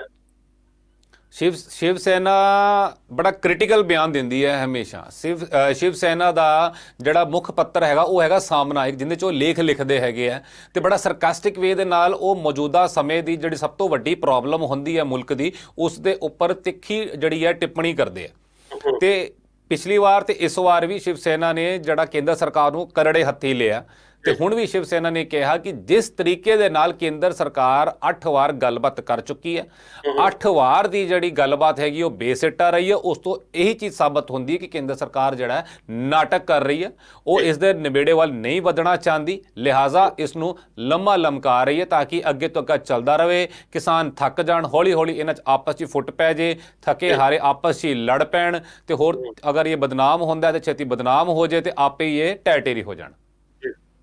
ਬਿਲਕੁਲ ਜਿਹੜਾ ਜੀ ਇਹ ਤਾਂ ਹੈ ਹੀ ਆ, ਪਰ ਲੈਟਸ ਸੀ ਕਿ ਹੁਣ ਜਿਹੜੀ ਹੈਗੀ ਆ ਕਿ ਸ਼ਬਦੀ ਵਾਰਾਂ ਦੀ ਆਪਾਂ ਗੱਲ ਕਰ ਰਹੇ ਹਾਂ। ਸ਼ਬਦੀ ਵਾਰ ਸ਼ੁਰੂ ਤੋਂ ਹੀ ਚੱਲਦੇ ਆ ਰਹੇ ਨੇ, ਚਾਹੇ ਆਪਾਂ ਆਪਸ ਦੇ ਵਿੱਚ ਪੋਲੀਟੀਸ਼ੀਅਨਸ ਦੀ ਗੱਲ ਕਰ ਲਈਏ, ਇੱਕ ਦੂਜੇ ਦੇ ਉੱਤੇ ਸ਼ਬਦੀ ਵਾਰਾਂ ਦੀ ਗੱਲ, ਟਵੀਟਸ ਦੇ ਉੱਪਰ ਬੜਾ ਕੁਝ ਚੱਲ ਰਿਹਾ। ਸੋ ਕੰਗਣਾ ਰਣੌਤ ਦੀ ਆਪਾਂ ਗੱਲ ਕਰੀਏ ਕਿ ਕਾਫੀ ਸੁਰਖੀਆਂ ਦੇ ਵਿੱਚ ਹੁਣ ਤੱਕ ਜਿਹੜੀ ਉਹ ਰਹੀ ਆ, ਔਰ ਹਜੇ ਤੱਕ ਵੀ ਰਹਿਣਾ ਚਾਹੁੰਦੀ ਆ। ਕੋਈ ਨਾ ਕੋਈ ਜਿਹੜੇ ਬਿਆਨ ਨੇ ਉਹ ਆਪਣੇ ਬਾਰ-ਬਾਰ ਜਿਹੜੇ ਹੈਗੇ ਇਹਨਾਂ ਦੇ ਆਉਂਦੇ ਰਹੇ ਨੇ, ਸੋ ਆ ਵੀ ਰਹੇ ਨੇ। ਸੋ ਹੁਣ ਦਿਲਜੀਤ ਉਹਨਾਂ ਨੇ ਇੱਕ ਉਹਨਾਂ ਨੂੰ ਆਫਰ ਦਿੱਤੀ ਆ। ਸੋ ਕੀ ਹੈ ਜੀ ਆਫਰ? ਹੈ ਦਿਲਜੀਤ ਦੋਸਾਂਝ ਨੇ ਇੱਕ ਸਰਕੈਸਟਿਕ ਵੇ 'ਚ ਆਫਰ ਦਿੱਤੀ ਹੈ ਕਿ ਮਤਲਬ ਕਿ ਜਿਸ ਤਰੀਕੇ ਦੇ ਨਾਲ ਕੰਗਨਾ ਰਣੌਤ ਆਪਣੀ ਹਰ ਟਵੀਟ ਦੇ ਵਿੱਚ ਦਿਲਜੀਤ ਦੋਸਾਂਝ ਨੂੰ ਟਾਰਗੇਟ ਕਰਦੀ ਹੈ, ਉਸ ਦੇ ਬਾਰੇ ਲਿਖਦੀ ਹੈ ਕਿ ਇੰਨੀ ਉਸ ਨੂੰ ਲੈ ਕੇ ਆਬਸੈਸ ਹੋ ਗਈ ਹੈ, ਇੰਨੀ ਪਰੇਸ਼ਾਨ ਹੋਈ ਫਿਰਦੀ ਹੈ। ਤੇ ਕਹਿੰਦਾ ਦਿਲਜੀਤ ਦੋਸਾਂਝ ਦਾ ਕਹਿਣਾ ਹੈ ਕਿ ਭਾਈ ਅਗਰ ਇਸ ਤਰੀਕੇ ਦੀ ਗੱਲਬਾਤ ਹੈ ਫਿਰ ਇਸ ਨੂੰ ਤਾਂ ਆਪਾਂ ਇਸ ਤਰੀਕੇ ਨਾਲ ਸਮਝ ਸਕਦੇ ਹਾਂ ਕਿ ਕੰਗਨਾ ਰਣੌਤ ਨੂੰ ਮੈਂ ਆਪਣੀ PR ਰੱਖ ਲਵਾਂ, ਕਿ ਤੂੰ ਮੇਰੀ ਮਸ਼ਹੂਰੀ ਕਰਨੀ ਹੈ, ਮੇਰੇ ਬਾਰੇ ਹੀ ਦੱਸਣਾ, ਤਾਂ ਫਿਰ ਤੈਨੂੰ ਮੈਂ PR ਹੀ ਨਾ ਰੱਖ ਲਵਾਂ ਕਿ ਹਰ ਵਾਰ ਤੈਨੂੰ ਜਿਹੜਾ ਹੈਗਾ ਤੈਨੂੰ ਮੇਰਾ ਹੀ ਟਵੀਟ ਕਰਨਾ ਦਿਖਾਈ ਦਿੰਦਾ, ਮੇਰੇ ਬਾਰੇ ਦਿਖਾਈ ਦਿੰਦਾ। ਇਹ ਇਸ ਕਰਕੇ ਕਹਿਣਾ ਪਿਆ ਦਿਲਜੀਤ ਨੂੰ ਕਿਉਂਕਿ ਬੀਤੇ ਦਿਨੀ ਜਿਹੜਾ ਕੰਗਨਾ ਰਣੌਤ ਨੇ ਇੱਕ ਟਵੀਟ ਕੀਤਾ ਸੀਗਾ ਜਿਸ 'ਚ ਕਿਹਾ ਸੀਗਾ ਕਿ ਦਿਲਜੀਤ ਦੋਸਾਂਝ ਜਿਹੜਾ ਹੈਗਾ ਉਹ ਆਇਆ ਧਰਨੇ ਦੇ ਵਿੱਚ, ਧਰਨੇ 'ਚ ਆ ਕੇ ਕਿਸਾਨੀ ਅੰਦੋਲਨ ਨੂੰ ਹੋਰ ਅੱਗੇ ਵਧਾ ਕੇ ਯਾਨੀ ਅੱਗ ਲਗਾ ਕੇ ਜਿਹੜਾ ਹੈ ਆ ਬਾਹਰ ਛੁੱਟੀਆਂ ਮਨਾਉਣ ਲਈ ਚਲਾ ਗਿਆ। ਤੇ ਉਸ ਦੇ ਬਿਆਨ ਵਜੋਂ ਜਿਹੜਾ ਹੈ ਦਿਲਜੀਤ ਦੋਸਾਂਝ ਨੇ ਇਹ ਟਵੀਟ ਕੀਤਾ ਕਿ ਅਗਰ ਇੰਨੀ ਚਿੰਤਾ ਹੋ ਰਹੀ ਹੈ ਫਿਰ ਤੈਨੂੰ ਮੈਂ PR ਹੀ ਨਾ ਰੱਖ ਲਾਂ। ਬਿਲਕੁਲ। ਔਰ ਦਿਲਜੀਤ ਉਹਨਾਂ ਦੀ ਹੁਣ ਜਿਹੜੀ ਹੈਗੀ ਆ ਜੀ, ਆਮ ਨਾਟ ਸ਼ੋਰ ਕਿ ਇਹਦੀ ਹੈਗਾ ਕੋਈ ਪੁਖਤਾ ਜਾਣਕਾਰੀ ਜਾਂ ਸਹੀ ਆ, ਜਾਂ ਕਈ ਵਾਰ ਕਿਉਂਕਿ ਫੇਸਬੁੱਕ ਦੇ ਉੱਪਰ ਅਨਨੈਸੈਸਰੀਲੀ ਜਿਹੜੀਆਂ ਪੋਸਟਾਂ ਨੇ ਕਈ ਵਾਰ ਉਹ ਵੀ ਤੁਰਦੀਆਂ ਰਹਿੰਦੀਆਂ ਨੇ। ਸੋ ਉਹਦੇ ਵਿੱਚ ਮੈਂ ਪੋਸਟ ਇੱਕ ਦੇਖ ਰਿਹਾ ਸੀ ਕਿਸੇ ਦੀ ਪਾਈ ਹੋਈ ਕਿ ਜਿਹੜਾ ਦਿਲਜੀਤ ਉਹਨਾਂ ਨੇ 1 ਕਰੋੜ ਰੁਪਇਆ ਉੱਥੇ ਦਿੱਤਾ ਦਾਨ ਵਜੋਂ, ਸੋ ਉਹਦੇ ਕਰਕੇ ਸ਼ਾਇਦ ਕੋਈ ਇਨਕਮ ਟੈਕਸ ਦਾ ਵੀ ਰਿਲੇਟਡ ਉਹਨਾਂ ਦੇ ਉੱਤੇ ਕੋਈ ਜਿਹੜੀ ਸ਼ਿਕੰਜਾ ਉਹ ਕੱਸਿਆ ਜਾਂ ਕੋਈ ਇਸ ਟਾਈਪ ਦੀ ਕੋਈ ਜਾਣਕਾਰੀ ਹੈ। ਜਾਂ ਕਈ ਵਾਰ ਸੋਸ਼ਲ ਮੀਡੀਆ ਦੇ ਉੱਪਰ ਵੈਸੇ ਵੀ ਕਈ ਵਾਰ ਆਪਾਂ ਪੋਸਟਾਂ ਦੇਖ ਲੈਂਦੇ ਇਹ ਚੀਜ਼ਾਂ ਸਾਹਮਣੇ ਆ ਰਹੀਆਂ ਸੀਗੀਆਂ ਕਿ ਇਨਕਮ ਟੈਕਸ ਜਿਹੜਾ ਹੈਗਾ ਦਿਲਜੀਤ ਦੋਸਾਂਝ ਨੂੰ ਜਿਹੜਾ ਹੈ ਤੰਗ ਕਰ ਰਿਹਾ ਤੇ ਉਹਨਾਂ ਦੇ ਉੱਪਰ ਸ਼ਿਕੰਜਾ ਕੱਸਣ ਦੀ ਕੋਸ਼ਿਸ਼ ਹੈਗੀ ਹੈ ਕਿ ਉਹਨਾਂ ਨੇ ਜਿਹੜਾ ਹੈ ਆਪਣਾ ਟੈਕਸ ਨਹੀਂ ਜਿਹੜਾ ਹੈਗਾ ਪੇ ਕੀਤਾ। ਤਾਂ ਉਸ ਦੇ ਸਿੱਟੇ ਵਜੋਂ ਦਿਲਜੀਤ ਦੋਸਾਂਝ ਨੇ ਜਿਹੜਾ ਹੈਗਾ ਆਪਣੇ ਇਨਕਮ ਟੈਕਸ ਦੇ ਵੱਲੋਂ ਜਿਹੜਾ ਜਾਰੀ ਸਰਟੀਫਿਕੇਟ ਹੁੰਦਾ ਕਿ ਉਹਨਾਂ ਨੇ ਆਪਣਾ ਐਡਵਾਂਸ ਟੈਕਸ ਜਿਹੜਾ ਹੈਗਾ ਪੂਰਾ ਜਮ੍ਹਾਂ ਕਰਵਾਇਆ ਹੋਇਆ ਆਪਣੀ ਇਨਕਮ ਦੇ ਹਿਸਾਬ ਦੇ ਨਾਲ। ਉਹਨਾਂ ਨੇ ਉਹ ਜਿਹੜਾ ਸਰਟੀਫਿਕੇਟ ਸੀਗਾ ਉਹ ਵੀ ਸੋਸ਼ਲ ਮੀਡੀਆ 'ਤੇ ਪਾਤਾ ਕਿ ਦੇਖ ਲਓ ਚਰਚਾਵਾਂ ਜਿਹੜੀਆਂ ਇੱਥੇ ਰੋਕ ਦਿਓ ਕਿਉਂਕਿ ਇਨਕਮ ਟੈਕਸ ਦੇ ਵੱਲੋਂ ਉਹਨਾਂ ਕੋਲ ਸਰਟੀਫਿਕੇਟ ਹੈਗਾ, ਸਬੂਤ ਹੈਗਾ। ਜੀ ਜੀ ਜੀ ਬਿਲਕੁਲ। ਇਹ ਤਾਂ ਦੇਖੋ ਥੋੜਾ ਬਹੁਤਾ ਤਾਂ ਹੁਣ ਕਿਤੇ ਨਾ ਕਿਤੇ ਤੰਗ ਕਰਨਾ ਹੀ ਕਰਨਾ। ਸੋ ਡੈਫੀਨੇਟਲੀ ਕਿਉਂਕਿ ਇਹ ਚੀਜ਼ਾਂ ਹਜ਼ਮ ਹੋਣੀਆਂ ਬਹੁਤ ਔਖੀਆਂ ਹੁੰਦੀਆਂ ਨੇ, ਕਿਉਂਕਿ ਇਹ ਚੀਜ਼ ਹਜ਼ਮ ਨਹੀਂ ਹੋ ਰਹੀ ਕਿ ਕਿਸਾਨੀ ਸੰਘਰਸ਼ ਚੱਲਦਾ, ਇੰਨੇ ਲੋਕ ਉੱਤੇ ਬੈਠੇ ਆ ਔਰ ਕਿਸੇ ਚੀਜ਼ ਦੀ ਕਮੀ ਨਹੀਂ, ਪੈਸਾ ਕਿੱਥੋਂ ਆ ਰਿਹਾ? ਕਿਉਂਕਿ ਇਸ ਨੂੰ ਰਿਲੇਟਡ ਇਹਨਾਂ ਨੇ ਹੁਣ ਜਿੱਥੋਂ ਇਹਨਾਂ ਨੂੰ ਪਤਾ ਲੱਗ ਰਿਹਾ ਕਿ ਪੈਸਾ ਆ ਰਿਹਾ, ਉਹਦੇ ਤੇ ਸ਼ਿਕੰਜੇ ਵੀ ਇਹਨਾਂ ਨੇ ਕੱਸਣੇ ਨੇ।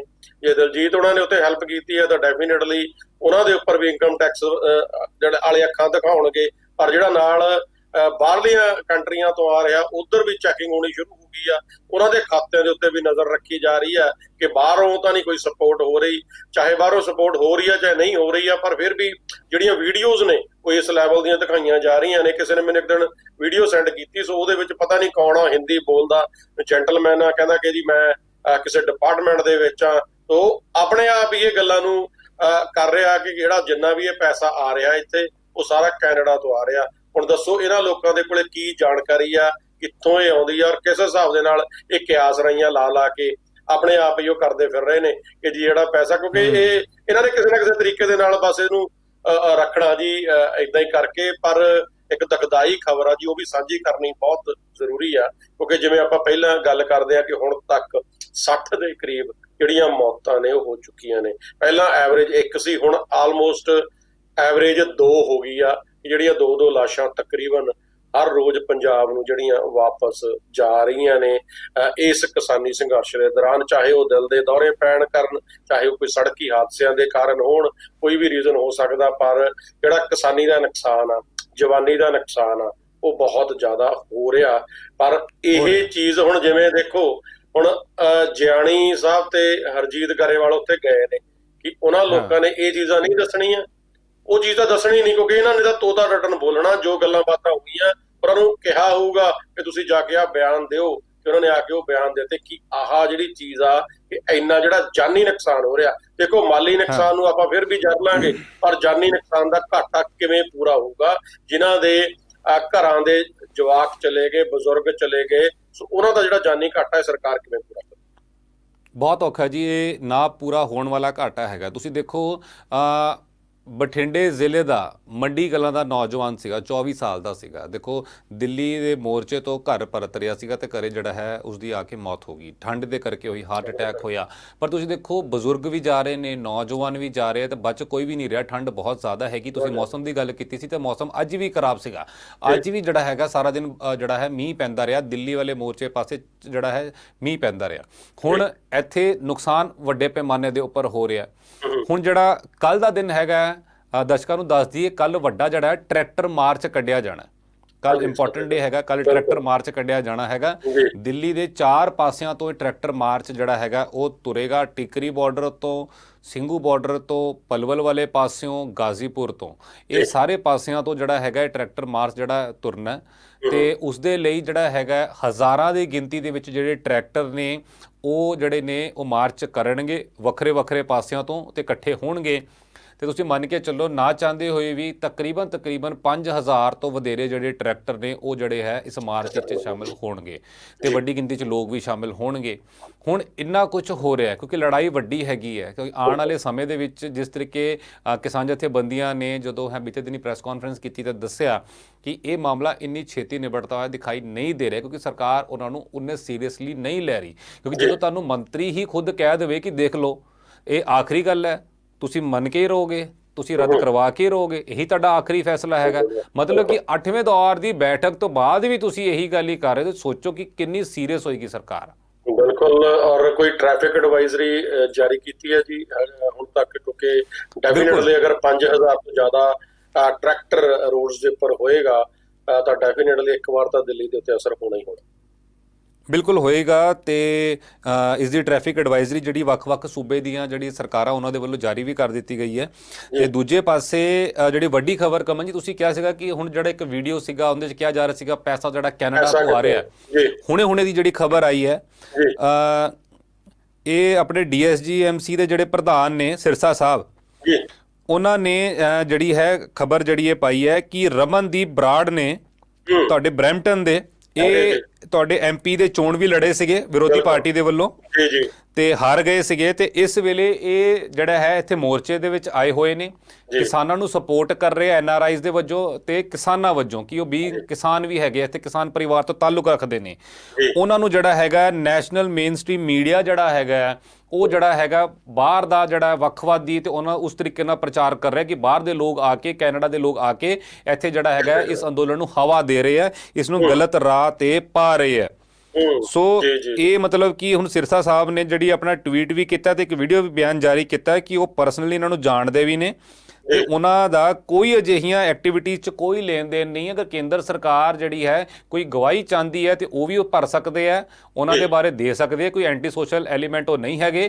ਤੇ ਮੀਡੀਆ ਨੂੰ ਵੀ ਉਹਨਾਂ ਨੇ ਕਿਹਾ ਹੈ ਕਿ ਮੀਡੀਆ ਵੀ ਗਲਤ ਤਰੀਕੇ ਨਾਲ NRIs ਨੂੰ ਪੇਸ਼ ਨਾ ਕਰੇ, ਉਹ ਇੱਕ ਕਿਸਾਨ ਦੇ ਪੁੱਤ ਨੇ ਤੇ ਕਿਸਾਨ ਦੇ ਵਜੋਂ ਹੀ ਆਏ ਆ। ਜੀ ਬਿਲਕੁਲ, ਮੈਂ ਪਰਸਨਲੀ ਜਾਣਦਾ ਜੀ, ਤੁਸੀਂ ਰਮਨਦੀਪ ਬਰਾੜ ਉਹਨਾਂ ਦੀ ਗੱਲ ਕੀਤੀ ਹੈ ਜੀ, ਸੋ ਪਰਸਨਲੀ ਜਾਣਦੇ ਆ, ਪਰਸਨਲੀ ਮਿਲੇ ਵੀ ਆ ਕਈ ਵਾਰ, ਬਹੁਤ ਵਾਰ। ਜਿਵੇਂ ਤੁਸੀਂ ਗੱਲ ਕੀਤੀ ਆ ਕਿ ਉਹਨਾਂ ਨੇ ਇੱਥੇ ਇਲੈਕਸ਼ਨ ਵੀ ਲੜੀ ਸੀ, ਉਹਦੇ ਵਿੱਚ ਹਾਰ ਗਏ ਸੀਗੇ ਉਹ। ਔਰ ਜਦੋਂ ਇਹ ਜੱਥਾ ਇੱਥੋਂ 100 ਜਣਿਆਂ ਦਾ ਜੱਥਾ ਗਿਆ, ਸੋ ਉਸ ਟਾਈਮ ਵੀ ਇਹਨਾਂ ਨੇ ਕਾਫੀ ਜਿਹੜੀਆਂ ਵੀਡੀਓਜ਼ ਵਗੈਰਾ ਨੇ ਉਹ ਇੱਥੇ ਪਾਈਆਂ ਨੇ ਸੋਸ਼ਲ ਮੀਡੀਆ ਦੇ ਉੱਪਰ ਕਿ ਅਸੀਂ ਜਾ ਰਹੇ ਹਾਂ। ਸੋ ਦੇਖੋ ਇੱਕ ਦਰਦ ਆ, ਉਸ ਚੀਜ਼ ਨੂੰ ਸਾਨੂੰ ਸਮਝਣਾ ਪਊਗਾ ਕਿ ਅਗਰ ਹੁਣ ਅਸੀਂ NRIs ਆ, ਬਾਹਰ ਬੈਠੇ ਆ, ਸੋ ਸਾਡੀਆਂ ਉੱਥੇ ਜੜ੍ਹਾਂ ਨੇ ਜੀ, ਸਾਡੇ ਉੱਥੇ ਪਰਿਵਾਰ ਵੀ ਨੇ, ਸਾਡੀਆਂ ਉੱਥੇ ਜ਼ਮੀਨਾਂ ਜਾਇਦਾਦਾਂ ਵੀ ਨੇ, ਸੋ ਕੀ ਸਾਨੂੰ ਉਸ ਚੀਜ਼ ਦਾ ਦੁੱਖ ਨਹੀਂ ਹੋਊਗਾ? ਦੂਜੀ ਗੱਲ ਹੋਰ ਆ ਕਿ ਇਹ ਇੱਕ ਮਨੁੱਖਤਾ ਦਾ ਸਵਾਲ ਆ ਜੀ।